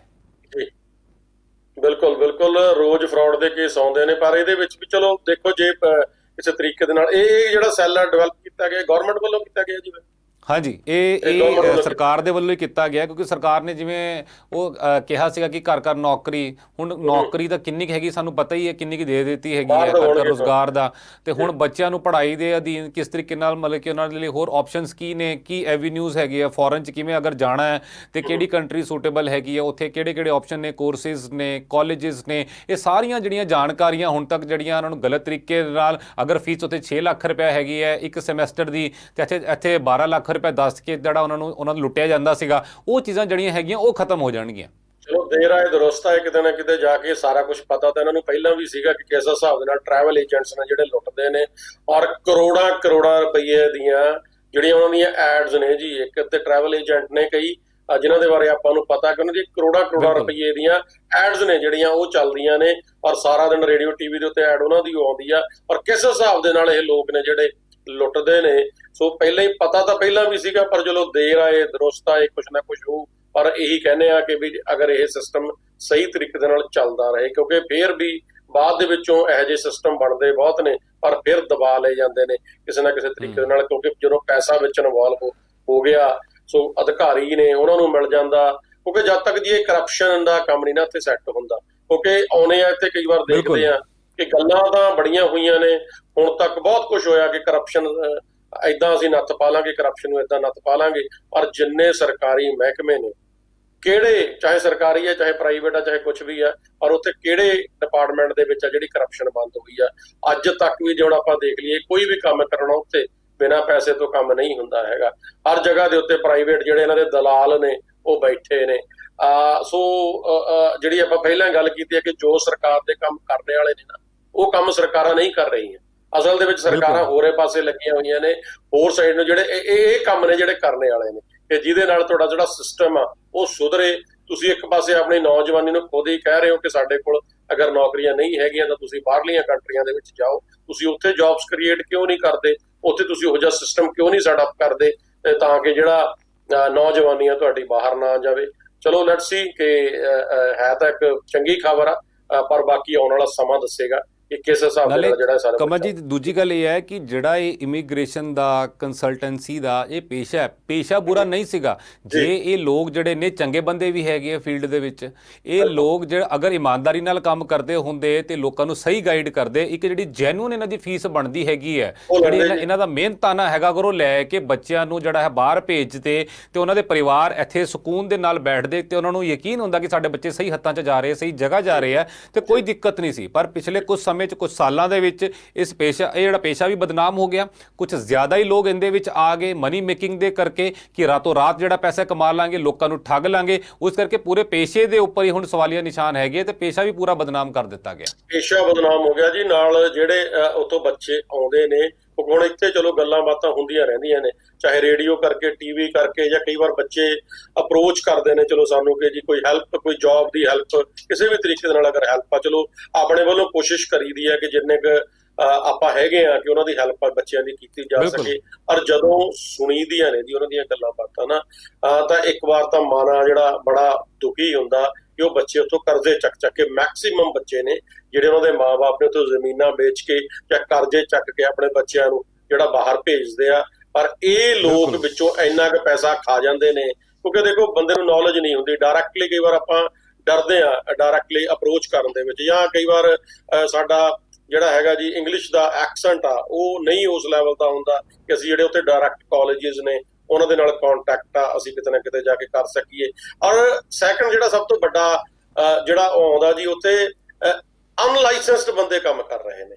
ਹੁਣ ਦੇਖੋ ਸਾਡੇ ਇਮੀਗ੍ਰੇਸ਼ਨ ਕੰਸਲਟੈਂਟਸ ਹੈਗੇ ਨੇ, ਹਰ ਬੰਦੇ ਨੇ ਇੱਕ ਆਪਣਾ ਕੋਰਸ ਕੀਤਾ ਹੋਇਆ, ਉਹ ਇੱਕ ਅਦਾਰੇ ਦੇ ਨਾਲ ਰਜਿਸਟਰਡ ਆ। ਜੇ ਕੱਲ ਨੂੰ ਉਹਦੀ ਕੰਪਲੇਂਟ ਹੁੰਦੀ ਆ ਤਾਂ ਉਸ ਅਦਾਰੇ ਨੂੰ ਜਵਾਬ ਆ ਜਿਹੜਾ ਉਹਨੂੰ ਦੇਣਾ ਪੈਣਾ, ਜਵਾਬ ਦੇ ਆਓ ਉਸ ਦੇ ਬਾਰੇ ਕਹੇ ਜੀ ਮੈਂ ਆਹ ਗਲਤ ਕੀਤਾ ਸੀਗਾ ਤੇ ਉਹਦਾ ਆਹ ਰੀਜ਼ਨ ਸੀਗਾ, ਜਾਂ ਉਹਦੇ ਕੋਲ ਪ੍ਰੂਫ ਕੋਈ ਹੋਣਗੇ। ਪਰ ਉੱਥੇ ਤਾਂ ਕੁਝ ਹੈ ਹੀ ਨਹੀਂ। ਜਿਹਨੂੰ ਦੇਖੋ ਉਹਨੇ ਇੱਕ ਰੂਮ ਲੈਣਾ, ਰੂਮ ਲੈ ਕੇ ਆਪਣਾ ਬੈਠਾ ਤੇ ਬਾਹਰ ਫੱਟਾ ਲਾ ਦੇਣਾ, ਚਲੋ ਜੀ ਲਿਆਓ ਜੀ 50,000 ਲਿਆਓ ਜੀ ਲੱਖ ਰੁਪਇਆ ਤੇ ਮੈਂ ਤੁਹਾਡਾ ਕਰਦਾ। ਸੋ ਇਹ ਚੀਜ਼ਾਂ ਦੇ ਉੱਤੇ ਨੱਥ ਪਾਉਣੀ ਬਹੁਤ ਜ਼ਿਆਦਾ ਜ਼ਰੂਰੀ ਆ। ਇਹ ਗਵਰਨਮੈਂਟ ਹੀ ਪਾ ਸਕਦੀ ਆ, ਕਿਉਂਕਿ ਆਮ ਤਾਂ ਲੋਕ ਗਵਰਨਮੈਂਟ ਹੀ ਪਾ ਸਕਦੀ ਹੈ। ਦੇਖੋ ਬਿਲਕੁਲ ਸਹੀ ਗੱਲ ਹੈ। ਚੰਗਿਆਂ ਕਰਕੇ ਮਤਲਬ ਕਿ ਉਹਨਾਂ ਦੇ ਚੰਗੇ ਕੰਮ ਕਰਕੇ ਦੇਖੋ ਪੂਰਾ ਪੇਸ਼ਾ ਹੀ ਬਦਨਾਮ ਹੋ ਚੁੱਕਾ ਹੈ। ਸਾਰੇ ਮਾੜੇ ਨਹੀਂ ਹੁੰਦੇ, ਹੁਣ ਜਿਹੜੇ ਚੰਗੇ ਆ ਉਹਨਾਂ ਕਰ ਬਾਕੀਆਂ ਦੇ ਕਰਕੇ ਉਹ ਵੀ ਜਿਹੜੇ ਬਦਨਾਮ ਹੋ ਗਏ। ਪਰ ਅਸੀਂ ਉਮੀਦ ਕਰਦੇ ਹਾਂ ਸਰਕਾਰ ਮਤਲਬ ਕਿ ਬਹੁਤ ਲੰਬੇ ਵੇਲੇ ਤੋਂ, ਪਿਛਲੀ ਸਰਕਾਰ ਦੇ ਵੇਲੇ ਤੋਂ ਅਸੀਂ ਸੁਣਦੇ ਆ ਰਹੇ ਹਾਂ, ਜਦੋਂ ਅਕਾਲੀ ਭਾਜਪਾ ਦੀ ਸਰਕਾਰ ਸੀਗੀ ਕਿ ਅਸੀਂ ਇਹ ਕਰ ਰਹੇ ਹਾਂ ਉਹ ਕਰ ਰਹੇ ਹਾਂ, ਫਿਰ ਕੁਛ ਨਹੀਂ ਹੋਇਆ, ਅਸੀਂ ਇੱਦਾਂ ਕਰਾਂਗੇ, ਅਸੀਂ ਇਹ ਲਿਆਵਾਂਗੇ, ਹੋਇਆ ਕੁਛ ਨਹੀਂ। ਹੁਣ ਜਾ ਕੇ ਜਦੋਂ ਕੈਪਟਨ ਸਰਕਾਰ ਵੀ ਜਦੋਂ 4 ਸਾਲ ਪੂਰੇ ਹੋ ਰਹੇ ਆ ਉਦੋਂ ਜਾ ਕੇ ਇਹ ਚੀਜ਼ ਖੁੱਲ ਰਹੀ ਹੈ। ਦੇਖੋ ਗੱਲ ਉਹੀ ਹੈ ਨਾ, ਜੋ ਸਭ ਤੋਂ ਲਾਸਟ ਟਾਈਮ ਦੇ ਵਿੱਚ ਟਨਿਓਰ ਦੇ ਤੁਸੀਂ ਆ ਕੇ ਇਸ ਨੂੰ ਚਲਾ ਰਹੇ ਹੋ, ਜਿਹੜੇ ਤੁਸੀਂ ਮੈਨੀਫੈਸਟੋ 'ਚ ਵਾਅਦੇ ਕਰਦੇ ਹੋ ਉਸ ਨੂੰ ਪਹਿਲੇ ਸਾਲ ਦੇ ਵਿੱਚ ਹੀ ਤਕਰੀਬਨ 50% ਤੁਹਾਡੇ ਪੂਰੇ ਹੋਣੇ ਚਾਹੀਦੇ ਆ, ਤੇ ਜਨਤਾ ਦਾ ਵਿਸ਼ਵਾਸ ਤੁਹਾਡੇ ਤਾਂ ਹੀ ਵਧੇਗਾ। ਬਿਲਕੁਲ ਬਿਲਕੁਲ ਜੀ, ਵਿਸ਼ਵਾਸ ਦੀ ਆਪਾਂ ਗੱਲ ਕੀਤੀ ਹੈ ਕਿਉਂਕਿ ਸਭ ਤੋਂ ਵੱਡਾ ਆਪਣਾ ਹੁੰਦਾ ਕਿ ਜਸਟਿਸ ਜਿਹੜੀ ਸਾਨੂੰ ਮਿਲਣੀ ਚਾਹੀਦੀ ਆ, ਪਰ ਬਿਲਕੁਲ ਜਸਟਿਸ ਆ ਜਿਹੜੀ ਉਹ ਵੀ ਉੱਥੇ ਬਹੁਤ ਲੰਮੀ ਹੈ ਕਿਉਂਕਿ ਬਹੁਤ ਜ਼ਿਆਦਾ ਕੇਸਿਸ ਨੇ। ਔਰ ਉਸ ਹਿਸਾਬ ਦੇ ਨਾਲ ਇਹ ਪਹਿਲਾਂ ਵੀ ਗੱਲਾਂ ਬਾਤਾਂ ਕਈ ਵਾਰ ਉੱਠੀਆਂ ਨੇ ਬਿਲਕੁਲ ਕਿ ਜਿਹੜੇ ਜੱਜ ਨੇ ਉਹ ਓਨੇ ਨਹੀਂ ਹੈਗੇ ਜਿੰਨੇ ਕਿ ਕੇਸ ਉੱਥੇ ਅਦਾਲਤਾਂ ਦੇ ਵਿੱਚ ਚੱਲਦੇ ਨੇ। ਸੋ ਉਹਦੇ ਬਾਰੇ ਮੈਂ ਜ਼ਰੂਰ ਚਾਹੂੰਗਾ ਕਿਉਂਕਿ ਕਾਫੀ ਕੇਸਿਸ ਨੇ ਜਿਹੜੇ ਕਿੰਨੇ ਕਿੰਨੇ ਸਾਲਾਂ ਤੋਂ ਲਟਕ ਰਹੇ ਨੇ ਅਦਾਲਤਾਂ ਦੇ ਵਿੱਚ। ਸੋ ਉਹਦੇ ਬਾਰੇ ਜ਼ਰੂਰ ਅਪਡੇਟ ਕਰਿਓ ਕਿ ਕੀ ਜਿਹੜੀ ਹੈਗੀ ਆ ਇਹ ਜਸਟਿਸ ਨੂੰ 3-3 ਦਹਾਕੇ 30-30 ਸਾਲ ਵੀ ਕਈ ਵਾਰ ਲੱਗ ਜਾਂਦੇ ਨੇ। ਐਗਜ਼ੈਕਟਲੀ 3 ਦਹਾਕੇ ਯਾਨੀ 30-30 ਸਾਲ ਤੱਕ ਲੋਕਾਂ ਨੂੰ ਨਿਆਂ ਮਿਲਣ ਦੀ ਉਡੀਕ ਦੇ ਵਿੱਚ ਰਹਿਣਾ ਪਏਗਾ।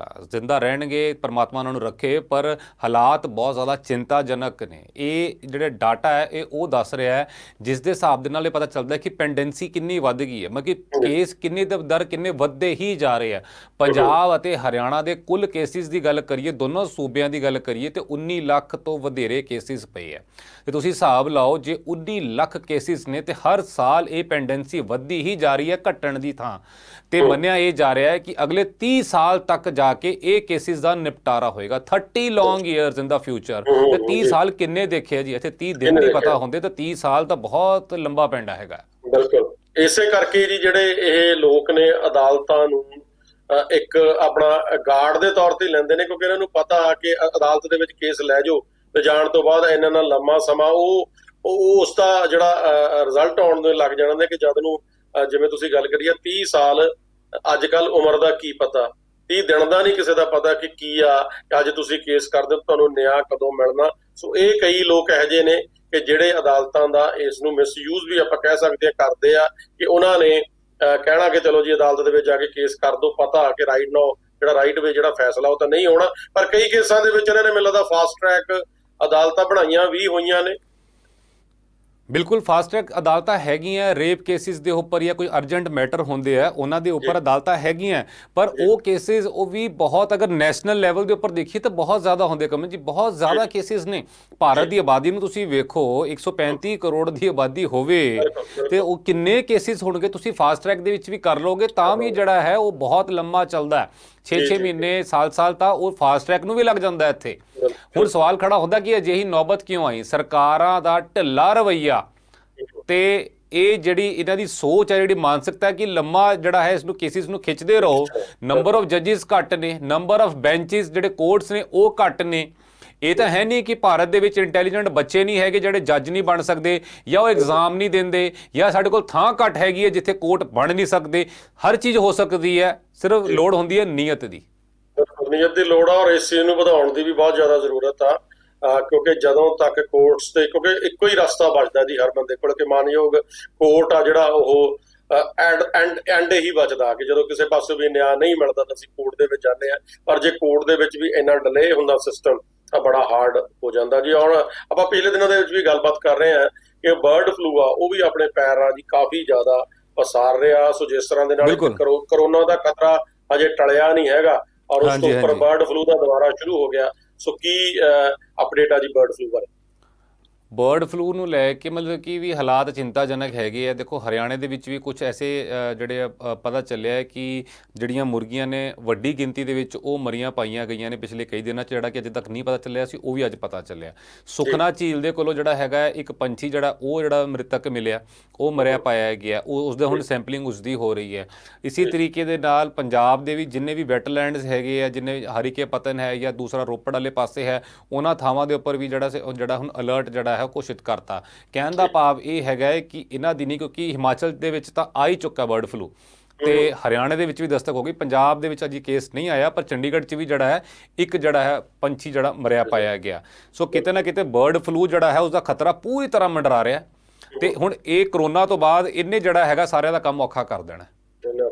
ਔਰ ਵਾਕਈ ਜੀ ਬਰਡ ਫਲੂ ਪਹਿਲਾਂ ਵੀ ਦੇਖੋ ਕਿੰਨਾ ਫੈਲਿਆ ਸੀਗਾ। ਸੋ ਅਜੇ ਉਹੀ ਆ ਨਾ ਕਿ ਇੱਕ ਦੇ ਵਿੱਚੋਂ ਅਸੀਂ ਬਾਹਰ ਨਹੀਂ ਨਿਕਲੇ, ਉਹਦੀ ਹਜੇ ਵੈਕਸੀਨੇਸ਼ਨ ਦਾ ਪਤਾ ਕੁਛ ਨਹੀਂ। ਹਜੇ ਤਾਂ ਆਪਸ ਦੇ ਵਿੱਚ ਜਿਹੜੀਆਂ ਲੜਾਈਆਂ ਝਗੜੇ ਨੇ ਉਹੀ ਚੱਲ ਰਹੇ ਨੇ। ਸੋ ਕਿ ਓਨਰਸ ਦੇ ਇੱਕ ਦੂਜੇ ਨੂੰ ਪਾਣੀ ਦੀਆਂ ਹੀ ਜਿਹੜਾ ਦੱਸ ਰਹੇ ਨੇ ਕਿ ਜੀ ਸ਼ਾਇਦ ਇਹਦੇ ਵਿੱਚ ਪਾਣੀ ਪਾਇਆ ਹੋਇਆ। ਸੋ ਇਸ ਲੈਵਲ ਦੀਆਂ ਗੱਲਾਂ ਹੁੰਦੀਆਂ ਨੇ। ਸੋ ਕਿਸ ਤਰ੍ਹਾਂ ਦੇ ਨਾਲ ਅਸੀਂ ਬਚਣਾ, ਇਹ ਤਾਂ ਦੇਖੋ ਜੀ ਆਮ ਪਬਲਿਕ ਦੇ ਉੱਪਰ ਹੀ ਜ਼ਿਆਦਾ ਕਿ ਪ੍ਰੀਕਾਸ਼ਨਸ ਨੇ ਜਿਹੜੀਆਂ ਉਹ ਜ਼ਿਆਦਾ ਲੈਣ ਦੀ ਜ਼ਰੂਰਤ ਆ। ਚਾਹੇ ਉਹ ਬਰਡ ਫਲੂ ਆ ਕਿ ਉਸ ਤੋਂ ਆਪਾਂ ਨੇ ਪ੍ਰੀਕਾਸ਼ਨਸ ਲੈ ਕੇ ਬਚ ਸਕਦੇ ਹਾਂ। ਚਾਹੇ ਉਹ ਕਰੋਨਾ ਦੀ ਗੱਲ ਆਪਾਂ ਕਰ ਲਈਏ ਕਿ ਪ੍ਰੀਕਾਸ਼ਨਸ ਨੇ ਜਿਹੜੀਆਂ ਉਹ ਮਸਟ ਨੇ, ਕਿਉਂਕਿ ਆਪਾਂ ਆਪਣੇ ਆਪ ਨੂੰ ਵੀ ਸੇਫ ਰੱਖਣਾ ਔਰ ਨਾਲ ਦੀ ਨਾਲ ਆਪਣੇ ਆਲੇ ਦੁਆਲੇ ਨੂੰ, ਆਪਣੇ ਜਾਣ ਪਹਿਚਾਣ ਵਾਲਿਆਂ ਨੂੰ ਸੇਫ ਰੱਖਣ ਦੀ ਜਿਹੜੀ ਜ਼ਿੰਮੇਵਾਰੀ ਆ ਉਹ ਆਪਣੇ ਹੱਥਾਂ ਦੇ ਵਿੱਚ ਆ। ਸੋ ਇਸ ਨੂੰ ਲਾਈਟਲੀ ਲੈਣ ਦੀ ਜ਼ਰੂਰਤ ਨਹੀਂ ਹੈਗੀ, ਇਸ ਨੂੰ ਸੀਰੀਅਸ ਲਓ ਬਹੁਤ ਜ਼ਿਆਦਾ, ਕਿਉਂਕਿ ਜਿਨ੍ਹਾਂ ਲੋਕਾਂ ਦੇ ਨਾਲ ਸਾਡੀ ਗੱਲਬਾਤ ਹੁੰਦੀ ਆ ਜਿਹੜੇ ਇਸ ਦੇ ਵਿੱਚੋਂ ਨਿਕਲ ਚੁੱਕੇ ਨੇ, ਗੌਰਵ ਜੀ ਤੁਸੀਂ ਆਪ ਇਸ ਦੇ ਵਿੱਚੋਂ ਨਿਕਲ ਚੁੱਕੇ ਹੋ ਇਸ ਬਿਮਾਰੀ ਦੇ ਵਿੱਚੋਂ। ਸੋ